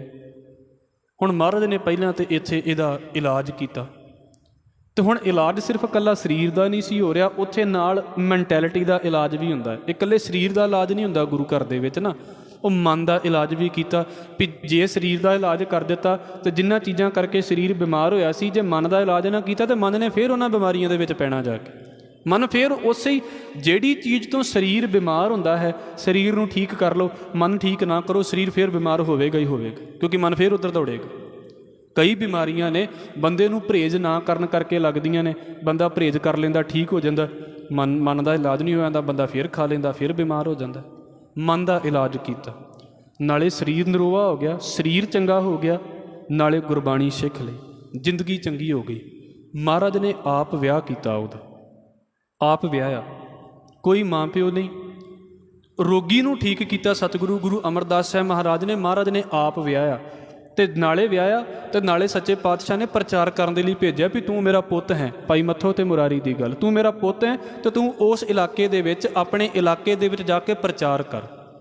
ਕਿੱਥੋਂ ਜ਼ਿੰਦਗੀ ਤੁਰਦੀ ਹੈ ਵੀ ਬਿਲਕੁਲ ਬਿਮਾਰ ਜੇ ਬੰਦੇ ਤੋਂ ਮਰਦ ਆਪਣਾ ਪੁੱਤ ਵੀ ਬਣਾ ਲੈਂਦੇ ਨੇ, ਆਪਣਾ ਬੱਚਾ ਵੀ ਬਣਾ ਲੈਂਦੇ ਨੇ, ਅਤੇ ਪ੍ਰਚਾਰ ਦੀ ਸੇਵਾ ਦੇ ਵਿੱਚ ਵੀ ਲਾ ਦਿੰਦੇ ਨੇ। ਇਹ ਗੁਰੂ ਦੀ ਸੁਗੰਧੀ ਹੈ ਵੀ ਗੁਰੂ ਕਿੱਦਾਂ ਦੇ ਜੀਵਨ ਵਾਲਿਆਂ ਨੂੰ ਬਦਲ ਕੇ ਰੱਖ ਦਿੰਦਾ ਹੈ। ਮੈਂ ਫਿਰ ਕਹਿ ਦੇਵਾਂ, ਗੁਰੂ ਦੇ ਕੋਲ ਆਉਣ ਦਾ ਮਤਲਬ ਹੀ ਹੈ ਵੀ ਜੀਵਨ 'ਚ ਤਬਦੀਲੀ ਆਵੇ, ਜੀਵਨ 'ਚ ਬਦਲਾਅ ਆਵੇ। ਜਿੱਦਾਂ ਦੇ ਅਸੀਂ ਪਹਿਲਾਂ ਹਾਂ, ਜੇ ਹੁਣ ਵੀ ਉੱਦਾਂ ਦੇ ਹੀ ਰਹਿ ਗਏ, ਫਿਰ ਇਹਦਾ ਮਤਲਬ ਹੈ ਵੀ ਸਾਡੇ ਕੋਲੋਂ ਕਿਤੇ ਨਾ ਕਿਤੇ ਤੇ ਖਾਮੀ ਰਹਿ ਰਹੀ ਹੈ, ਵੀ ਕਿਤੇ ਨਾ ਕਿਤੇ ਸਾਡਾ ਜੇ ਜੀਵਨ ਨਹੀਂ ਬਦਲਦਾ ਪਿਆ, ਅਤੇ ਫਿਰ ਉਹ ਘੱਟੋ ਘੱਟ ਅਸੀਂ ਉਸ ਸੁਗੰਧੀ ਨੂੰ ਆਪਣੇ ਨੇੜੇ ਵੀ ਨਹੀਂ ਆਉਣ ਦੇ ਰਹੇ ਵੀ ਗੁਰੂ ਕੀ ਹੈ। ਮਹਾਰਾਜ ਆਪਣੀ ਸੁਗੰਧੀ ਦੇ ਦੇਵੇ। ਬਾਬਾ ਰਵਿਦਾਸ ਕਹਿੰਦੇ ਨੇ, ਤੁਮ ਚੰਦਨ ਹਮ ਇਰੰਡ ਬਾਪੁਰੇ ਸੰਗ ਤੁਮਾਰੇ ਬਾਸਾ। ਇਰੰਡ ਅਰਿੰਡ ਦਾ ਇੱਕ ਦਰਖਤ ਹੁੰਦਾ ਹੈ, ਬਹੁਤਾ ਵਧੀਆ ਨਹੀਂ ਮੰਨਿਆ ਜਾਂਦਾ, ਚੰਦਨ ਦੇ ਮੁਕਾਬਲੇ ਤੇ ਬਿਲਕੁਲ ਨਹੀਂ ਵਧੀਆ ਮੰਨਿਆ ਜਾਂਦਾ। ਕਹਿੰਦੇ ਸੱਚੇ ਪਾਤਸ਼ਾਹ ਤੂੰ ਚੰਦਨ ਦੇ ਦਰਖਤ ਵਰਗਾ ਹੈ, ਅਤੇ ਅਸੀਂ ਕੀ ਹਾਂ? ਅਸੀਂ ਮਾੜੇ ਮੋਟੇ ਨਾ ਅਰਿੰਡ ਦੇ ਦਰਖਤ ਵਰਗੇ ਹਾਂ। ਜਿੱਦਾਂ ਸਾਡੇ ਘਰ ਦੇ ਵਿੱਚ ਬਾਗ ਲੱਗਾ ਹੋਵੇ ਜਾਂ ਕੋਈ ਛੋਟਾ ਮੋਟਾ ਉਹਦੇ ਵਿੱਚ ਘਾਹ ਉੱਗ ਪਵੇ, ਅਤੇ ਘਾਹ ਦੀ ਕੀ ਹੈਸੀਅਤ ਹੈ ਉਸ ਪੌਦੇ ਦੇ ਬਦਲੇ, ਜਿਹੜਾ ਪੌਦੇ ਦੇ ਮੁਕਾਬਲੇ ਜਿਹੜਾ ਅਸੀਂ ਬੀਜਿਆ ਹੋਇਆ ਹੈ। ਤੁਮ ਚੰਦਨ ਹਮ ਇਰੰਡ ਬਾਪੁਰੇ ਸੰਗ ਤੁਮਾਰੇ ਬਾਸਾ। ਕਹਿੰਦੇ ਹੈ ਤੇ ਅਸੀਂ ਮਾੜੀ ਮੋਟੀ ਅਰਿੰਡ ਹਾਂ, ਪਰ ਇੱਕ ਕੰਮ ਹੋ ਗਿਆ ਵੀ ਉੱਗ ਤੇਰੇ ਲਾਗੇ ਪਏ ਹਾਂ, ਪੈਦਾ ਤੇਰੇ ਲਾਗੇ ਹੋ ਗਏ ਹਾਂ।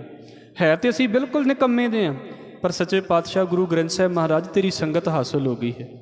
ਤੁਮ ਚੰਦਨ ਹਮ ਇਰੰਡ ਬਾਪਰੇ, ਸੰਗ ਤੁਮਾਰੇ ਬਾਸਾ। ਤੇਰੇ ਨਾਲ ਸਾਡਾ ਵਾਸਾ ਹੋ ਗਿਆ ਹੈ। ਨੀਚ ਰੂਖ ਤੇ ਊਚ ਪਏ ਹਾਂ, ਬੜੇ ਨੀਵੇਂ ਜੇ ਦਰਖਤ ਤੋਂ ਨਾ ਅਸੀਂ ਉੱਚੇ ਹੋ ਗਏ ਹਾਂ। ਗੰਧ ਸੁਗੰਧ ਨਿਵਾਸਾ, ਸਾਡੇ ਵਿੱਚ ਤੇਰੀ ਸੁਗੰਧੀ ਦਾ ਨਿਵਾਸ ਹੋ ਗਿਆ ਹੈ। ਜੋ ਤੇਰਾ ਜੀਵਨ ਸੀ ਨਾ, ਉਸ ਜੀਵਨ ਦੇ ਵਿੱਚੋਂ ਘਟੋ ਘਟ ਜਿਹੜਾ ਹੈ ਨਾ ਸੱਚੇ ਪਾਤਸ਼ਾਹ, ਉਹ ਜੀਵਨ ਸਾਡੇ ਅੰਦਰੋਂ ਵੀ ਕੁਝ ਬੋਲਣ ਲੱਗ ਪਿਆ। ਹੁਣ ਸਾਨੂੰ ਇੰਝ ਲੱਗਦਾ ਵੀ ਸਾਡੇ ਜੀਵਨ ਦੇ ਵਿੱਚੋਂ ਤੂੰ ਬੋਲਦਾ ਪਿਆ, ਜਿੱਦਾਂ ਅੱਜ ਵੀ ਤੁਸੀਂ ਬੋਲ ਪੜ੍ਹ ਕੇ ਆਏ ਹੋਵੋਗੇ ਅੰਦਰ। ਮਹਾਰਾਜ ਕਹਿੰਦੇ ਨੇ ਜਬ ਹਮ ਹੋਤੇ ਤਬ ਤੂੰ ਨਾ ਹੀ, ਅਬ ਤੂੰ ਹੀ ਮੈਂ ਨਾ ਹੀ। ਹੁਣ ਮੈਂ ਨਹੀਂ ਬੋਲਦਾ ਪਿਆ, ਹੁਣ ਮੇਰੇ ਅੰਦਰੋਂ ਤੂੰ ਬੋਲਦਾ ਪਿਆ।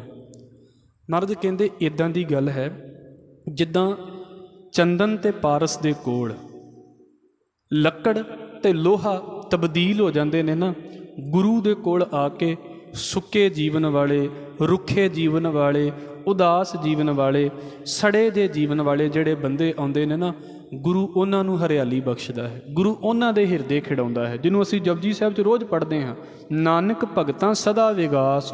ਭਗਤਾਂ ਦੇ ਮਨ ਦੇ ਵਿੱਚ ਖੇੜਾ ਹੈ ਨਾ, ਜਿਹੜਾ ਆਨੰਦ ਹੈ ਉਹ ਗੁਰੂ ਦਿੰਦਾ ਹੈ, ਕਿਉਂਕਿ ਗੁਰੂ ਆਪ ਸੁਗੰਧੀ ਦਾ ਘਰ ਹੈ। ਇਸ ਕਰਕੇ ਗੁਰੂ ਦੇ ਕੋਲ ਸੁਗੰਧੀ ਹੈ ਕਿ ਸਾਡੀ ਜ਼ਿੰਦਗੀ ਦੇ ਵਿੱਚ ਉੱਦਾਂ ਦੀ ਸੁਗੰਧੀ ਆਉਂਦੀ ਹੈ। ਅਤੇ ਜੇ ਸਾਡੇ ਵਿੱਚ ਆ ਗਈ, ਇਹਦਾ ਮਤਲਬ ਹੈ ਜਿੱਥੇ ਵੀ ਜਾਵਾਂਗੇ ਇਹ ਸੁਗੰਧੀ ਆਪਣੇ ਨਾਲ ਲੈ ਕੇ ਜਾਵਾਂਗੇ। ਬਸ ਇੰਨਾ ਕੁ ਫਰਕ ਹੈ, ਜਿਹਨੂੰ ਭਾਈ ਗੁਰਦਾਸ ਸਾਹਿਬ ਕਹਿੰਦੇ ਨੇ, ਗੁਰਸਿੱਖ ਪੋਹ ਸੁਬਾਸ ਨਿਜ ਰੂਪ ਤਾਂ ਮੈਂ ਪ੍ਰਗਟ ਹੋਏ ਕਰਤ ਸੰਸਾਰ ਕੋ ਉਦਾਰ ਹੈ। ਜਿੱਥੇ ਜਿੱਥੇ ਗਏ ਉਹਨਾਂ ਨੇ ਉੱਥੇ ਹੀ ਸੰਸਾਰ ਉਦਾਰ ਦਿੱਤਾ। ਇੰਨਾ ਸੁਗੰਧੀ ਵਾਲਾ ਜੀਵਨ ਸਿੱਖਾਂ ਦਾ। ਇਹਦੇ ਨਾਲ ਹੀ ਅਗਲਾ ਸਲੋਕ ਹੈ। ਮਹਾਰਾਜ ਕਹਿੰਦੇ ਨੇ, ਕਬੀਰ ਜਮ ਕਾ ਠੇਂਗਾ ਬੁਰਾ ਹੈ, ਉਹ ਨਹੀਂ ਸਹਿਆ ਜਾਏ। ਏਕ ਜੋ ਸਾਧੂ ਮੋਹੇ ਮਿਲਿਓ ਤਿਨ ਲੀਆ ਅੰਚਲ ਲਾਏ। ਪਹਿਲੀ ਗੱਲ ਵੀ ਗੁਰੂ ਦੇ ਬਾਰੇ ਪੜ੍ਹੀ ਵੀ ਗੁਰੂ ਦੇ ਜੀਵਨ ਦੇ ਵਿੱਚ ਸੁਗੰਧੀ ਹੁੰਦੀ ਹੈ। ਅਤੇ ਦੂਜੀ ਗੱਲ ਜਿਹੜੀ ਹੈ ਨਾ, ਉਹ ਕਹਿੰਦੇ ਨੇ ਵੀ ਗੁਰੂ ਜਦੋਂ ਆਪਣੇ ਪੱਲੇ ਦੇ ਨਾਲ ਲਾ ਲੈਂਦਾ ਹੈ, ਜਦੋਂ ਗੁਰੂ ਸਾਨੂੰ ਆਪਣੇ ਨਾਲ ਜੋੜਦਾ ਹੈ, ਅਤੇ ਜਿਹੜਾ ਸਾਡੇ ਅੰਦਰ ਮੌਤ ਦਾ ਡਰ ਹੈ ਨਾ, ਬਾਬਾ ਕਬੀਰ ਕਹਿੰਦੇ ਇਹ ਖਤਮ ਹੁੰਦਾ ਹੈ। ਔਰ ਅਸੀਂ ਭਾਵੇਂ ਇਸ ਗੱਲ ਨੂੰ ਐਕਸੈਪਟ ਕਰਦੇ ਹਾਂ ਅਤੇ ਭਾਵੇਂ ਨਹੀਂ ਕਰਦੇ, ਸਾਨੂੰ ਸਭ ਤੋਂ ਵੱਡਾ ਡਰ ਇਸ ਜ਼ਿੰਦਗੀ ਦੇ ਵਿੱਚ, ਇਸ ਜ਼ਿੰਦਗੀ ਦੇ ਖਤਮ ਹੋਣ ਦਾ ਹੈ ਵੀ ਹਾਏ ਕਿਤੇ ਇਹ ਨਾ ਖਤਮ ਹੋ ਜਾਵੇ। ਔਰ ਜਿੰਨੀ ਸਾਡੀ ਜ਼ਿੰਦਗੀ ਦੇ ਵਿੱਚ ਇਸ ਚੀਜ਼ ਨੂੰ ਅਸੀਂ ਨਹੀਂ ਐਕਸੈਪਟ ਕਰਦੇ ਪਏ, ਅਸੀਂ ਓਨੀ ਹੀ ਚਿੰਤਾ ਦੇ ਵਿੱਚ ਜਾਂਦੇ ਹਾਂ। ਸਾਨੂੰ ਪਤਾ ਵੀ ਹੈ ਵੀ ਸਾਡੇ ਨਾਲ ਵਾਪਰਨਾ ਹੈ, ਪਰ ਅਸੀਂ ਚਾਹੁੰਦੇ ਹਾਂ ਵੀ ਨਾ ਵਾਪਰੇ। ਕਿੰਨਾ ਵੱਡਾ ਡਰ ਹੈ ਨਾ ਇਸ ਗੱਲ ਦਾ। ਕੌਣ ਬਰਦਾਸ਼ਤ ਕਰਨਾ ਚਾਹੁੰਦਾ ਇਸ ਗੱਲ ਨੂੰ? ਮਹਾਰਾਜ ਜੀ ਕਹਿੰਦੇ ਨੇ, ਜਗ ਮਰਨ ਨਾ ਪਾਇਆ, ਨਿਤ ਆਪ ਲੁਕਾਇਆ, ਮਤ ਜਮ ਪਕੜੈ ਲੈ ਜਾਏ ਜੀ। ਲੁਕਾਉਂਦੇ ਹਾਂ ਅਸੀਂ ਆਪਣੇ ਆਪ ਨੂੰ ਵੀ ਕਿਤੇ ਨਾ ਕਿਤੇ ਬਚ ਜਾਈਏ, ਅਜੇ ਹੋਰ ਸਮਾਂ ਮਿਲ ਜਾਵੇ। ਕੌਣ ਨਹੀਂ ਚਾਹੁੰਦਾ ਵੀ ਸਮਾਂ ਸਾਨੂੰ ਮਿਲੇ? ਸਾਰੇ ਚਾਹੁੰਦੇ ਹਾਂ।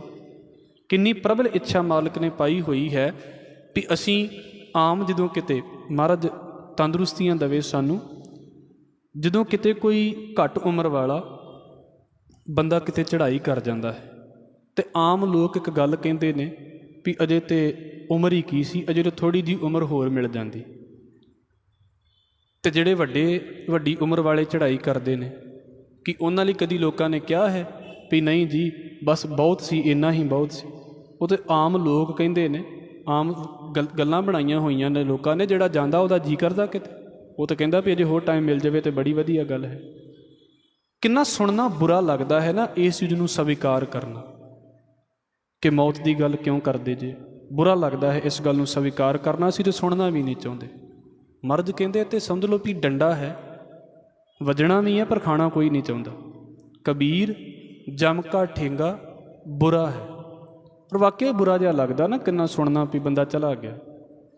ਬੰਦਿਆਂ ਦੀ ਤਾਂ ਗੱਲ ਛੱਡੋ, ਅਸੀਂ ਆਪਣੇ ਬਾਰੇ ਜੇ ਕਿਤੇ ਸੋਚ ਕੇ ਵੇਖੀਏ ਵੀ ਸਾਡੇ ਨਾਲ ਵਾਪਰ ਜਾਵੇ ਤਾਂ ਬੁਰਾ ਲੱਗਦਾ ਵੀ ਇਹ ਗੱਲ ਨਾ ਕਰੋ, ਕੋਈ ਹੋਰ ਜੀ ਗੱਲ ਕਰੋ ਤੁਸੀਂ। ਮੈਂ ਤਾਂ ਅਕਸਰ ਕਹਿੰਦਾ ਹੁੰਦਾ ਵੀ ਘਰ ਦੇ ਵਿੱਚ ਕਿਤੇ ਬੱਚਾ ਇਹੋ ਜਿਹੀ ਗੱਲ ਕਰ ਦੇਵੇ ਅਤੇ ਮਾਂ ਪਿਓ ਚੁੱਪ ਕਰ ਜਾਂਦੇ ਨੇ ਵੀ ਤੂੰ ਇਹ ਗੱਲਾਂ ਕਿਹੜੀਆਂ ਲੈ ਕੇ ਬਹਿ ਗਏ। ਕੌਣ ਸੁਣਨਾ ਚਾਹੁੰਦਾ ਇਹਨਾਂ ਗੱਲਾਂ ਨੂੰ? ਉਹ ਨਹੀਂ ਸਹਿਆ ਜਾਏ, ਔਰ ਵਾਕਿਆ ਨਹੀਂ ਸਹਿਆ ਜਾਂਦਾ। ਬਰਦਾਸ਼ਤ ਕਰਨਾ ਔਖਾ ਹੈ। ਪਰ ਕਹਿੰਦੇ ਕੀ ਹੈ, ਏਕ ਜੋ ਸਾਧੂ ਮੋਹੇ ਮਿਲਿਓ, ਕਹਿੰਦੇ ਮੈਨੂੰ ਇੱਕ ਗੁਰੂ ਮਿਲ ਗਿਆ ਹੈ ਇੱਦਾਂ ਦਾ, ਤਿੰਨ ਲੀਆ ਅੰਚਲ ਲਾਏ। ਜਦੋਂ ਦਾ ਮੈਨੂੰ ਉਹਨੇ ਆਪਣੇ ਪੱਲੇ ਦੇ ਨਾਲ ਜੋੜ ਲਿਆ ਹੈ ਨਾ, ਮੈਨੂੰ ਇਸ ਚੀਜ਼ ਦਾ ਡਰ ਨਹੀਂ ਰਿਹਾ, ਮੈਨੂੰ ਪਰਵਾਹ ਨਹੀਂ ਹੈ ਇਸ ਚੀਜ਼ ਦੀ ਇੱਕ ਗੱਲ ਮੈਂ ਆਪ ਜੀ ਦੇ ਅੱਗੇ ਰੱਖ ਦੇਵਾਂ, ਜ਼ਿੰਦਗੀ 'ਚ ਜਿਹੜੇ ਕੰਮ ਦੇ ਲਈ ਆਏ ਹਾਂ, ਜਦੋਂ ਤੱਕ ਉਹ ਕੰਮ ਨਹੀਂ ਨਾ ਕੀਤਾ, ਅਸੀਂ ਇਨਕੰਪਲੀਟ ਹਾਂ ਜ਼ਿੰਦਗੀ ਦੇ ਵਿੱਚ। ਅਤੇ ਜਦੋਂ ਤੱਕ ਇਨਕੰਪਲੀਟ ਹਾਂ ਜ਼ਿੰਦਗੀ ਦੇ ਵਿੱਚ, ਸਾਨੂੰ ਮਰਨਾ ਵੀ ਚੰਗਾ ਨਹੀਂ ਲੱਗੇਗਾ। ਸਾਨੂੰ ਲੱਗੇਗਾ ਅਜਾਈਂ ਮਰ ਗਏ, ਬੇਕਾਰ ਮੌਤ ਆਈ, ਨਹੀਂ ਚੰਗਾ ਲੱਗੇਗਾ। ਜਿੱਦਾਂ ਹੁੰਦਾ ਨਾ ਵੀ ਜ਼ਿੰਦਗੀ 'ਚ ਜਿਹੜੇ ਕੰਮ ਲਈ ਆਏ ਸੀ ਉਹ ਪੂਰਾ ਹੋ ਗਿਆ ਅਤੇ ਫਿਰ ਅਸੀਂ ਖੁਸ਼ ਹੁੰਦੇ ਹਾਂ। ਬੱਚੇ ਨੂੰ ਪੇਪਰ ਦੇਣਾ ਸੀ, ਬੱਚੇ ਨੇ 3 ਘੰਟੇ ਬੈਠਾ ਰਿਹਾ ਪੇਪਰ ਦੇਣ ਦੇ ਲਈ, ਅਤੇ ਜਿਹਦਾ ਤਾਂ ਪੇਪਰ ਆਨਸਰ ਕੰਪਲੀਟ ਕਰ ਲਏ ਉਹ ਬੜਾ ਖੁਸ਼ ਹੋ ਕੇ ਬਾਹਰ ਨਿਕਲਦਾ ਵੀ ਆਪਾਂ ਕੰਪਲੀਟ ਕਰ ਲਿਆ, ਕੋਈ ਨਹੀਂ, ਟਾਈਮ ਖਤਮ ਹੋ ਗਿਆ ਅਤੇ ਆਪਾਂ ਤਾਂ ਲਿਖ ਲਿਆ ਸੀ ਜੋ ਲਿਖਣਾ ਹੈ। ਅਤੇ ਜੇ ਕੋਈ ਦੂਜਾ ਹੋਵੇ ਵੀ 10 ਮਿੰਟ ਹੋਰ ਮਿਲ ਜਾਂਦੇ, 15 ਮਿੰਟ ਹੋਰ ਮਿਲ ਜਾਂਦੇ, 20 ਮਿੰਟ ਹੋਰ ਮਿਲ ਜਾਂਦੇ, ਭਾਵੇਂ 1 ਘੰਟਾ ਵੀ ਹੋਰ ਮਿਲ ਜਾਂਦਾ, ਜਿਨ੍ਹਾਂ ਦਾ ਕੰਪਲੀਟ ਨਹੀਂ ਹੁੰਦਾ ਉਹਨਾਂ ਨੂੰ ਅਫਸੋਸ ਹੀ ਰਹਿੰਦਾ ਹੈ। ਮਹਾਰਾਜ ਨੇ ਬੜਾ ਸਪਸ਼ਟ ਇਸ ਗੱਲ ਨੂੰ ਬੋਲਿਆ ਹੈ ਵੀ ਜਦੋਂ ਤੱਕ ਜਿਸ ਕੰਮ ਲਈ ਇਹ ਸਰੀਰ ਮਿਲਿਆ ਹੈ ਨਾ, ਕਿ ਭਈ ਪ੍ਰਾਪਤ ਮਾਨੁਖ ਦੇਹੁਰੀਆ ਗੋਬਿੰਦ ਮਿਲਣ ਕੀ ਇਹ ਤੇਰੀ ਬਰੀਆ, ਇਹ ਜੇ ਵਾਰੀ ਦੇ ਵਿੱਚ ਇਹ ਗੱਲ ਕੰਪਲੀਟ ਨਹੀਂ ਨਾ ਹੁੰਦੀ ਤਾਂ ਸਾਨੂੰ ਜ਼ਿੰਦਗੀ 'ਤੇ ਹਮੇਸ਼ਾ ਅਫਸੋਸ ਹੀ ਰਹੇਗਾ ਵੀ ਇਹ ਜਲਦੀ ਮੁੱਕ ਗਈ ਹੈ, ਇਹ ਖਤਮ ਹੋ ਗਈ। ਨਿਤ ਸਿਮਰਨ ਵਾਲੇ ਬੰਦੇ ਤੇ ਇਸ ਗੱਲ ਦੀ ਆਸ ਲੈ ਕੇ ਜੀਂਦੇ ਹੀ ਨਹੀਂ ਨੇ ਵੀ ਸਾਡੀ ਉਮਰਾਂ ਲੰਮੀਆਂ ਚਾਹੀਦੀਆਂ ਨੇ। ਉਹ ਤਾਂ ਕਹਿੰਦੇ ਵੀ 1 ਸੈਕਿੰਡ ਹੀ ਬਹੁਤ ਹੈ, 1 ਸੈਕਿੰਡ ਹੀ ਜੀਣਾ ਬਹੁਤ ਹੈ। ਔਰ 1 ਸੈਕਿੰਡ ਨੂੰ ਜੀਣਾ ਕੀ ਹੈ? ਇੱਕ ਗੱਲ ਆਪ ਜੀ ਸੁਖਮਨੀ ਸਾਹਿਬ ਦੇ ਵਿੱਚ ਪੜ੍ਹਦੇ ਹੋ, ਕਿਨਕਾ ਏਕ ਜਿਸ ਜੀ ਵਸਾਵੇ। ਕਿਨਕਾ ਕੀ ਹੁੰਦਾ ਹੈ? ਬਿਲਕੁਲ ਛੋਟੀ ਜੀ ਚੀਜ਼ ਹੈ। ਭਾਈ ਨੰਦ ਲਾਲ ਇਸ ਗੱਲ ਨੂੰ ਕਹਿੰਦੇ ਨੇ, ਬਾਈ ਯਕਦਮ ਕੇ ਯਾਦ ਆਇਦ ਤਵਾਂ ਉਮਰੇ ਬਸਰ ਬੁਰਦਨ। ਕਹਿੰਦੇ ਤੂੰ ਕਿਤੇ 1 ਸੈਕਿੰਡ ਲਈ ਵੀ ਮੈਨੂੰ ਚੇਤੇ ਆ ਜਾਂਦਾ ਨਾ, ਤੇ ਮੈਨੂੰ ਲੱਗਦਾ ਮੈਂ ਸਾਰੀ ਜ਼ਿੰਦਗੀ ਜੀ ਲਈ ਹੈ। ਤਵਾਂ ਉਮਰੇ ਬਸਰ ਬੁਰਦਨ। ਪਰ ਕਹਿੰਦੇ ਇੱਧਰ ਵੇਖੋ ਵੀ ਇਹੋ ਜਿਹਾ ਜ਼ਿੰਦਗੀ ਦੇ ਵਿੱਚ ਕਦੀ ਛਿਨ ਆਇਆ ਹੀ ਨਹੀਂ, ਕਦੀ ਪਲ ਆਇਆ ਹੀ ਨਹੀਂ। ਇਸ ਕਰਕੇ ਲੱਗਦਾ ਵੀ ਨਹੀਂ, ਜ਼ਿੰਦਗੀ ਮੁੱਕਣੀ ਨਹੀਂ ਸੀ ਚਾਹੀਦੀ, ਅਜੇ ਤਾਂ ਇਹਨੇ ਕੁਝ ਕੀਤਾ ਹੀ ਨਹੀਂ, ਔਰ ਵਾਕਿਆ ਹੀ ਨਹੀਂ ਕੀਤਾ ਹੁੰਦਾ ਸੀ ਕੁਝ। ਇਸ ਕਰਕੇ ਮਹਾਰਾਜ ਕਹਿੰਦੇ ਵੀ ਬੁਰਾ ਲੱਗਦਾ ਹੈ। ਅਤੇ ਸਿਮਰਨ ਵਾਲਿਆਂ ਨੂੰ ਪੜ੍ਹ ਕੇ ਵੇਖੋ, ਉਹ ਪਤਾ ਕੀ ਕਹਿੰਦੇ ਨੇ? ਉਹ ਗੁਰੂ ਨਾਨਕ ਸਾਹਿਬ ਮਹਾਰਾਜ ਜੀ ਦਾ ਬੋਲ ਹੈ, ਕਹਿੰਦੇ ਮਰਨੇ ਕੀ ਚਿੰਤਾ ਨਹੀਂ, ਜੀਵਨ ਕੀ ਨਹੀਂ ਆਸ। ਸਾਡੇ ਤੋਂ ਬਿਲਕੁਲ ਹੀ ਉਲਟ, ਸਾਨੂੰ ਮਰਨ ਦੀ ਚਿੰਤਾ ਅਤੇ ਜ਼ਿੰਦਗੀ ਦੀ ਆਸ ਹੈ। ਮਹਾਰਾਜ ਕਹਿੰਦੇ ਨਾ ਤਾਂ ਮੈਨੂੰ ਮਰਨ ਦੀ ਚਿੰਤਾ ਹੈ ਵੀ ਮੈਂ ਖਤਮ ਹੋ ਜਾਵਾਂਗਾ, ਮਰਨਾ ਕੀ ਚਿੰਤਾ ਨਹੀਂ, ਜੀਵਨ ਕੀ ਨਹੀਂ ਆਸ। ਅਤੇ ਨਾ ਹੀ ਮੈਂ ਇਹ ਆਸ ਲੈ ਕੇ ਚੱਲਦਾ ਪਿਆ ਵੀ ਹਾਏ 5 ਸਾਲ ਹੋਰ ਮਿਲ ਜਾਣ, 10 ਸਾਲ ਹੋਰ ਮਿਲ ਜਾਣ। ਕਹਿੰਦੇ ਮੈਂ ਜਿਹੜੇ ਕੰਮ ਲਈ ਜ਼ਿੰਦਗੀ 'ਚ ਆਇਆ ਨਾ, ਮੈਂ ਕੰਮ ਕੰਪਲੀਟ ਕਰ ਲਿਆ ਹੈ, ਹੁਣ ਜ਼ਿੰਦਗੀ ਖਤਮ ਵੀ ਹੋ ਜਾਵੇ ਤਾਂ ਕੋਈ ਫਰਕ ਨਹੀਂ ਪੈਂਦਾ। ਬਾਬਾ ਕਬੀਰ ਕਹਿੰਦੇ ਨੇ, ਕਹੋ ਕਬੀਰ ਹਰ ਚਰਨ ਦਿਖਾਵੋ, ਪਾਤਸ਼ਾਹ ਤੇ ਜਮ ਕਿਉਂ ਨਾ ਪਠਾਵੋ। ਵੀ ਸੱਚੇ ਪਾਤਸ਼ਾਹ ਤੂੰ ਇੱਕ ਵਾਰ ਆਪਣੀ ਨੇੜਤਾ ਬਖਸ਼ ਦੇ, ਇੱਕ ਵਾਰ ਮੈਂ ਤੇਰੇ ਨੇੜੇ ਹੋ ਜਾਵਾਂ, ਫਿਰ ਭਾਵੇਂ ਮਰ ਵੀ ਜਾਈਏ ਤਾਂ ਕੀ ਫਰਕ ਪੈਂਦਾ, ਜ਼ਿੰਦਗੀ ਕੰਪਲੀਟ ਕਰ ਲਈ ਹੈ, ਅਫਸੋਸ ਕਾਹਦਾ ਹੈ। ਮਹਾਰਾਜ ਗੁਰੂ ਗੋਬਿੰਦ ਸਿੰਘ ਮਹਾਰਾਜ ਦੇ ਕੋਲ ਜਿਸ ਵੇਲੇ ਜਦੋਂ ਅਸੀਂ ਦਮਦਮਾ ਸਾਹਿਬ ਦੀ ਗੱਲ ਪੜ੍ਹਦੇ ਹਾਂ, ਅਤੇ ਉੱਥੇ ਆ ਕੇ ਜਿਹੜੇ ਸਿੰਘ ਨੇ ਜਾਂ ਸੰਗਤ ਹੈ, ਉਹ ਸਤਿਗੁਰੂ ਦੇ ਕੋਲ ਆ ਕੇ ਇਹੀ ਤਾਂ ਅਫਸੋਸ ਕਰਦੀ ਹੈ ਨਾ ਵੀ ਮਹਾਰਾਜ ਜੀ ਬੜਾ ਬੁਰਾ ਹੋਇਆ ਵੀ ਤੁਹਾਡੇ ਬੱਚੇ ਚੜ੍ਹਾਈ ਕਰ ਗਏ। ਇਹ ਤੋਂ ਵੱਡਾ ਦੁੱਖ ਹੋ ਵੀ ਕੀ ਸਕਦਾ ਵੀ ਮਹਾਰਾਜ ਜੀ ਤੁਹਾਡੇ ਬੱਚੇ ਚੜ੍ਹਾਈ ਕਰ ਗਏ। ਅਤੇ ਸਤਿਗੁਰੂ ਪਤਾ ਕੀ ਕਹਿੰਦੇ ਨੇ? ਤੇ ਕਹਿੰਦੇ ਵੀ ਅਫਸੋਸ ਤਾਂ ਮੈਂ ਤਾਂ ਕਰਦਾ ਵੀ ਜੇ ਗਲਤ ਰਸਤੇ ਦੇ ਉੱਤੇ ਪੈ ਕੇ ਖਤਮ ਹੋ ਜਾਂਦੇ। ਅਫਸੋਸ ਕਾਹਦਾ? ਉੱਤੇ ਜਿਹੜੇ ਕੰਮ ਲਈ ਜ਼ਿੰਦਗੀ 'ਚ ਆਏ ਸੀ ਉਹਨੂੰ ਕੰਪਲੀਟ ਕਰਕੇ ਚੱਲ ਗਏ ਨੇ। ਇਹ ਕਹਿ ਦੇਣਾ ਬੜਾ ਸੌਖਾ ਹੈ। ਦਾਤਾਰ ਕਹਿੰਦੇ ਨੇ ਕਿ ਤਜੇ ਸੁਪੰਥ ਕੁਮਾਰਗ ਚਾਲੇ, ਸੋ ਸੋਚਣ ਕੇ ਹੇਤ ਵਿਸਾਲੇ। ਜੇ ਸਹੀ ਰਸਤਾ ਛੱਡ ਕੇ ਤੇ ਕਿਸੇ ਗਲਤ ਰਸਤੇ ਦੇ ਉੱਤੇ ਪੈ ਕੇ ਡਿੱਗ ਪੈਂਦੇ ਤੇ ਮੌਤ ਤੇ ਫਿਰ ਵੀ ਆ ਜਾਣੀ ਸੀ। ਬੰਦਾ ਵਿਕਾਰੀ ਹੋਵੇ, ਐਬੀ ਹੋਵੇ, ਨਸ਼ੇੜੀ ਹੋਵੇ, ਕਿ ਉਹਨਾਂ ਦੀ ਮੌਤ ਨਹੀਂ ਆਉਂਦੀ? ਮੌਤ ਤੇ ਤਾਂ ਵੀ ਆ ਜਾਂਦੀ ਹੈ। ਅਤੇ ਉਹਨਾਂ ਦੀ ਮੌਤ ਨੂੰ ਲੋਕ ਕੀ ਗਿਣਦੇ ਨੇ? ਕਿਸੇ ਗਿਣਤੀ 'ਚ ਵੀ ਨਹੀਂ ਆਉਂਦੀ। ਸਤਿਗੁਰੂ ਕਹਿੰਦੇ ਭਾਈ ਚੰਗੇ ਕੰਮ ਕਰਕੇ ਖਤਮ ਹੋਏ ਨੇ, ਅਫਸੋਸ ਕਾਹਦਾ ਹੈ? ਅਫਸੋਸ ਤਾਂ ਮੈਨੂੰ ਤਾਂ ਹੁੰਦਾ ਜੇ ਕਿਤੇ ਗਲਤ ਕੰਮਾਂ ਦੇ ਵਿੱਚ ਪੈ ਕੇ ਖਤਮ ਹੋ ਜਾਂਦੇ। ਇਹਦਾ ਮਤਲਬ ਕੀ ਹੈ? ਵੀ ਉਹਨਾਂ ਨੇ ਇਸ ਚੀਜ਼ ਨੂੰ ਸੋਚਿਆ ਹੀ ਨਹੀਂ ਵੀ ਇਹ ਲੰਮੀ ਹੋ ਜਾਵੇ। ਉਹ ਕਹਿੰਦੇ ਨੇ ਨਹੀਂ, ਇਹਨੂੰ ਲੰਬਾ ਕਰਨ ਦੀ ਬਜਾਏ ਜੋ ਮਿਲਿਆ ਹੈ ਨਾ, ਇਹਨੂੰ ਵੇਖੋ ਵੀ ਇਹਨੂੰ ਤੁਸੀਂ ਕਿੱਦਾਂ ਜੀ ਰਹੇ ਜੇ। ਵੀ ਜੇ ਤਾਂ ਜ਼ਿੰਦਗੀ 'ਚ ਸੁਗੰਧੀ ਹੋਵੇਗੀ, ਸੰਸਾਰ ਛੱਡਣ ਦਾ ਵੀ ਅਫਸੋਸ ਨਹੀਂ ਹੋਵੇਗਾ। ਮਾਫ਼ ਕਰਨਾ, ਅਜੇ ਇਹ ਸਾਡੇ ਲੈਵਲ ਤੋਂ ਬੜੀਆਂ ਅੱਗੇ ਦੀਆਂ ਗੱਲਾਂ ਨੇ ਵੀ ਐਕਸੈਪਟ ਕਰ ਲਿਆ ਹੈ ਮੈਂ ਮੌਤ ਨੂੰ, ਮੈਂ ਸਵੀਕਾਰ ਕਰਦਾ ਪਿਆ ਵੀ ਜਦੋਂ ਹੋ ਜਾਵੇ ਕੋਈ ਨਹੀਂ। ਮੈਨੂੰ ਆਪਣੀ ਤਾਂ ਚਿੰਤਾ ਕੀ, ਮੈਨੂੰ ਇੰਝ ਲੱਗਦਾ ਵੀ ਹਾਏ ਮੇਰੇ ਪਿਛਲਿਆਂ ਦਾ ਕੀ ਬਣੂਗਾ। ਕੁਝ ਨਹੀਂ ਬਣਦਾ। ਮੇਰੇ ਤੋਂ ਵੱਡੇ ਵੀ ਇਹੋ ਸੋਚਦੇ ਪਏ ਸੀ ਵੀ ਸਾਡੇ ਅਗਲਿਆਂ ਦਾ ਕੀ ਬਣੇਗਾ। ਜੋ ਬਣਦਾ ਪਿਆ ਤੁਹਾਡੇ ਸਾਹਮਣੇ ਹੈ। ਅਸੀਂ ਚਲਾ ਜਾਵਾਂਗੇ ਨਾ, ਜੋ ਅਗਲਿਆਂ ਦਾ ਬਣਨਾ ਉਹ ਵੀ ਸਾਡੇ ਸਾਹਮਣੇ ਹੋ ਜਾਵੇਗਾ, ਕੋਈ ਫਰਕ ਨਹੀਂ ਪਵੇਗਾ, ਆਪਣੇ ਆਪ ਹੀ ਸਾਰਾ ਕੁਝ ਹੋਈ ਜਾਂਦਾ ਹੁੰਦਾ। ਇਸ ਕਰਕੇ ਦਾਤਾਰ ਕਹਿੰਦੇ ਏਕ ਜੋ ਸਾਧੂ ਮੋਹੇ ਮਿਲਿਓ। ਗੁਰੂ ਇਹ ਨਹੀਂ ਕਰਦਾ ਵੀ ਮੈਂ ਤੁਹਾਡੀਆਂ ਉਮਰਾਂ ਲੰਮੀਆਂ ਕਰ ਦੇਵਾਂਗਾ। ਔਰ ਸਭ ਤੋਂ ਵੱਡਾ ਧੋਖਾ ਹੈ ਮਨੁੱਖਤਾ ਦੇ ਨਾਲ ਜਿਹੜੇ ਇਸ ਗੱਲ ਨੂੰ ਕਹਿੰਦੇ ਨੇ ਵੀ ਤੁਹਾਡੀਆਂ ਉਮਰਾਂ ਨਾ ਤੇ ਬੰਦਾ ਛੋਟੀ ਕਰ ਸਕਦਾ ਹੈ ਉਮਰ, ਤੇ ਨਾ ਬੰਦਾ ਉਮਰ ਵੱਡੀ ਕਰ ਸਕਦਾ ਜੇ ਕਿਸੇ ਦੀ। ਇਹ ਰੱਬ ਦੇ ਹੱਥ ਦੇ ਵਿੱਚ ਹੈ। ਅਸੀਂ ਕੱਲ੍ਹ ਪੜ੍ਹਾਂਗੇ ਇਹਨੂੰ। ਉਮਰ ਸਿਰਫ ਮਾਲਕ ਦੇ ਹੱਥ ਦੇ ਵਿੱਚ ਹੈ ਵੀ ਉਹਨੇ ਕਿੰਨੀ ਕਿਸੇ ਨੂੰ ਬਖਸ਼ੀ ਹੈ ਤੇ ਕਿੰਨੀ ਕਿਸੇ ਨੂੰ ਦੇਣੀ ਹੈ। ਜੇ ਉਹ ਚਾਹਵੇ ਤੇ ਵੇਖੋ ਕਈਆਂ ਦੀ ਉਮਰ ਲੰਮੀ ਹੁੰਦੀ ਹੈ, ਕਈ ਸਾਲ ਮੰਜੇ 'ਤੇ ਪਾ ਛੱਡਦਾ ਉਹਨਾਂ ਨੂੰ ਵੀ ਤੇਰੀ ਅਜੇ ਉਮਰ ਨਹੀਂ ਖਤਮ ਹੋਈ, ਤੂੰ ਇੱਥੇ ਭੋਗ ਇਹਨੂੰ। ਕਈਆਂ ਦੇ ਨਾਲ ਬਿਲਕੁਲ ਹੀ ਉਲਟ ਹੋ ਜਾਂਦਾ ਹੈ। ਦਾਤਾਰ ਕਹਿੰਦੇ ਸਾਧੂ ਕੀ ਕਰਦਾ ਹੈ, ਗੁਰੂ ਕੀ ਕਰਦਾ ਹੈ, ਉਹ ਅੰਦਰੋਂ ਇਸ ਡਰ ਨੂੰ ਖਤਮ ਕਰਦਾ ਹੈ। ਉਹਨੇ ਆਪਣੇ ਪੱਲੇ ਦੇ ਨਾਲ ਜੋੜਿਆ ਨਾ, ਤੇ ਉਹ ਇਹ ਕਹਿੰਦਾ ਹੈ ਸੁਰਗ ਬਾਸ ਨਾ ਬਾਛੀਐ, ਡਰੀਏ ਨਾ ਨਰਕ ਨਿਵਾਸ। ਉਹ ਭਾਈ ਨਾ ਤੇ ਸਵਰਗਾਂ ਦੀ ਇੱਛਾ ਲੈ ਕੇ ਚਲੋ ਤੇ ਨਾ ਨਰਕਾਂ ਤੋਂ ਡਰੋ।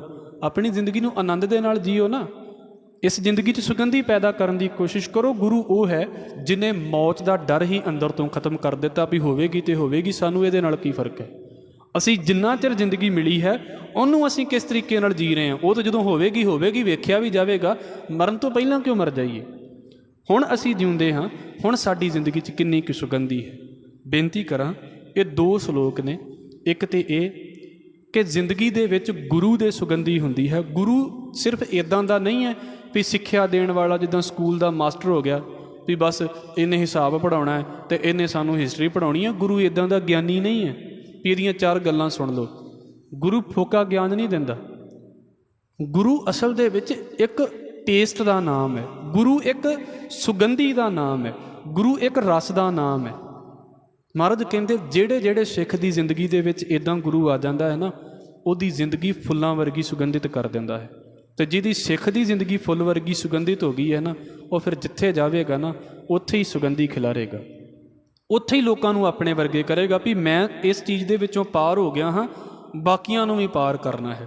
ਪਰ ਨਾਲ ਸਿਰਫ ਸੁਗੰਧੀ ਹੀ ਨਹੀਂ, ਗੁਰੂ ਮੌਤ ਦਾ ਡਰ ਵੀ ਖਤਮ ਕਰਦਾ ਹੈ ਜ਼ਿੰਦਗੀ ਦੇ ਵਿੱਚੋਂ ਵੀ ਭਾਈ ਜਿਹੜੀ ਚੀਜ਼ ਲੋਕਾਂ ਲਈ ਬਰਦਾਸ਼ਤ ਨਹੀਂ ਨਾ ਹੁੰਦੀ, ਗੁਰੂ ਕਿਰਪਾ ਕਰਦਾ ਹੈ, ਗੁਰੂ ਸਵੀਕਾਰਨਾ ਸਿਖਾਉਂਦਾ ਹੈ ਇਹਨੂੰ ਵੀ ਇਹਨੂੰ ਮੰਨੋ। ਮਾਰੇ ਰੱਖੈ ਇੱਕੋ ਆਪ, ਕੱਲ੍ਹ ਦਾ ਸਲੂਕ ਵੀ ਇਹਦੇ ਨਾਲ ਹੈ। ਗੁਰੂ ਬਖਸ਼ਿਸ਼ ਦੇ ਨਾਲ ਇਹਨੂੰ ਵਿਚਾਰਾਂਗੇ। ਬਾਬਾ ਕਬੀਰ ਕਹਿੰਦੇ ਏਕ ਜੋ ਸਾਧੂ ਮੋਹੇ ਮਿਲਿਓ, ਮੈਨੂੰ ਇੱਕ ਗੁਰੂ ਮਿਲਿਆ ਹੈ। ਉਹਨੇ ਕੀ ਕੀਤਾ ਹੈ, ਤਿਨ ਲੀਆ ਅੰਚਲ ਲਾਏ। ਉਹਨੇ ਮੈਨੂੰ ਆਪਣੇ ਪੱਲੇ ਦੇ ਨਾਲ ਲਾ ਕੇ ਤੇ ਮੌਤ ਦੀ ਅਸਲੀਅਤ ਸਮਝਾ ਦਿੱਤੀ ਆ ਵੀ ਭਾਈ ਇਹ ਤਾਂ ਵਾਪਰਨਾ ਹੀ ਵਾਪਰਨਾ ਹੈ। ਪਰ ਜੋ ਹੁਣ ਤੇਰੇ ਹੱਥ ਦੇ ਵਿੱਚ ਜ਼ਿੰਦਗੀ ਹੈ ਨਾ, ਤੇਰੀ ਜ਼ਿੰਦਗੀ ਹੈ, ਇਹਨੂੰ ਕਿੱਦਾਂ ਜੀ ਰਿਹਾ ਹੈ, ਇਹਨੂੰ ਤੇ ਸਮਝ, ਤਾਂ ਕਿ ਤੇਰਾ ਮਰਨਾ ਸੌਖਾ ਹੋ ਜਾਵੇ, ਤਾਂ ਕਿ ਤੇਰਾ ਅਗਲਾ ਸਮਾਂ ਜਿਹੜਾ ਹੈ ਨਾ ਤੂੰ ਖੁਦ ਇਹਨੂੰ ਸੌਖਾ ਕਰ ਸਕੇ। ਸਤਿਗੁਰੂ ਕਿਰਪਾ ਕਰਨ। ਇਹ 2 ਸ਼ਲੋਕਾਂ ਦੀ ਵਿਚਾਰ ਆਪ ਜੀ ਦੇ ਚਰਨਾਂ ਦੇ ਵਿੱਚ ਕੀਤੀ ਹੈ। ਮੇਰੇ ਪਾਸੋਂ ਅੱਜ ਆਪ ਜੀ ਦੇ ਚਰਨਾਂ ਦੇ ਵਿੱਚ ਬੇਨਤੀ ਕਰਦਿਆਂ ਹੋਈਆਂ ਭੁੱਲਾਂ ਦੀ ਖਿਮਾ, ਫਤਿਹ ਨਾਲ ਸਾਂਝ ਪਾਓ ਜੀ। ਵਾਹਿਗੁਰੂ ਜੀ ਕਾ ਖਾਲਸਾ, ਵਾਹਿਗੁਰੂ ਜੀ ਕੀ ਫਤਿਹ। ਸਤਿਨਾਮ।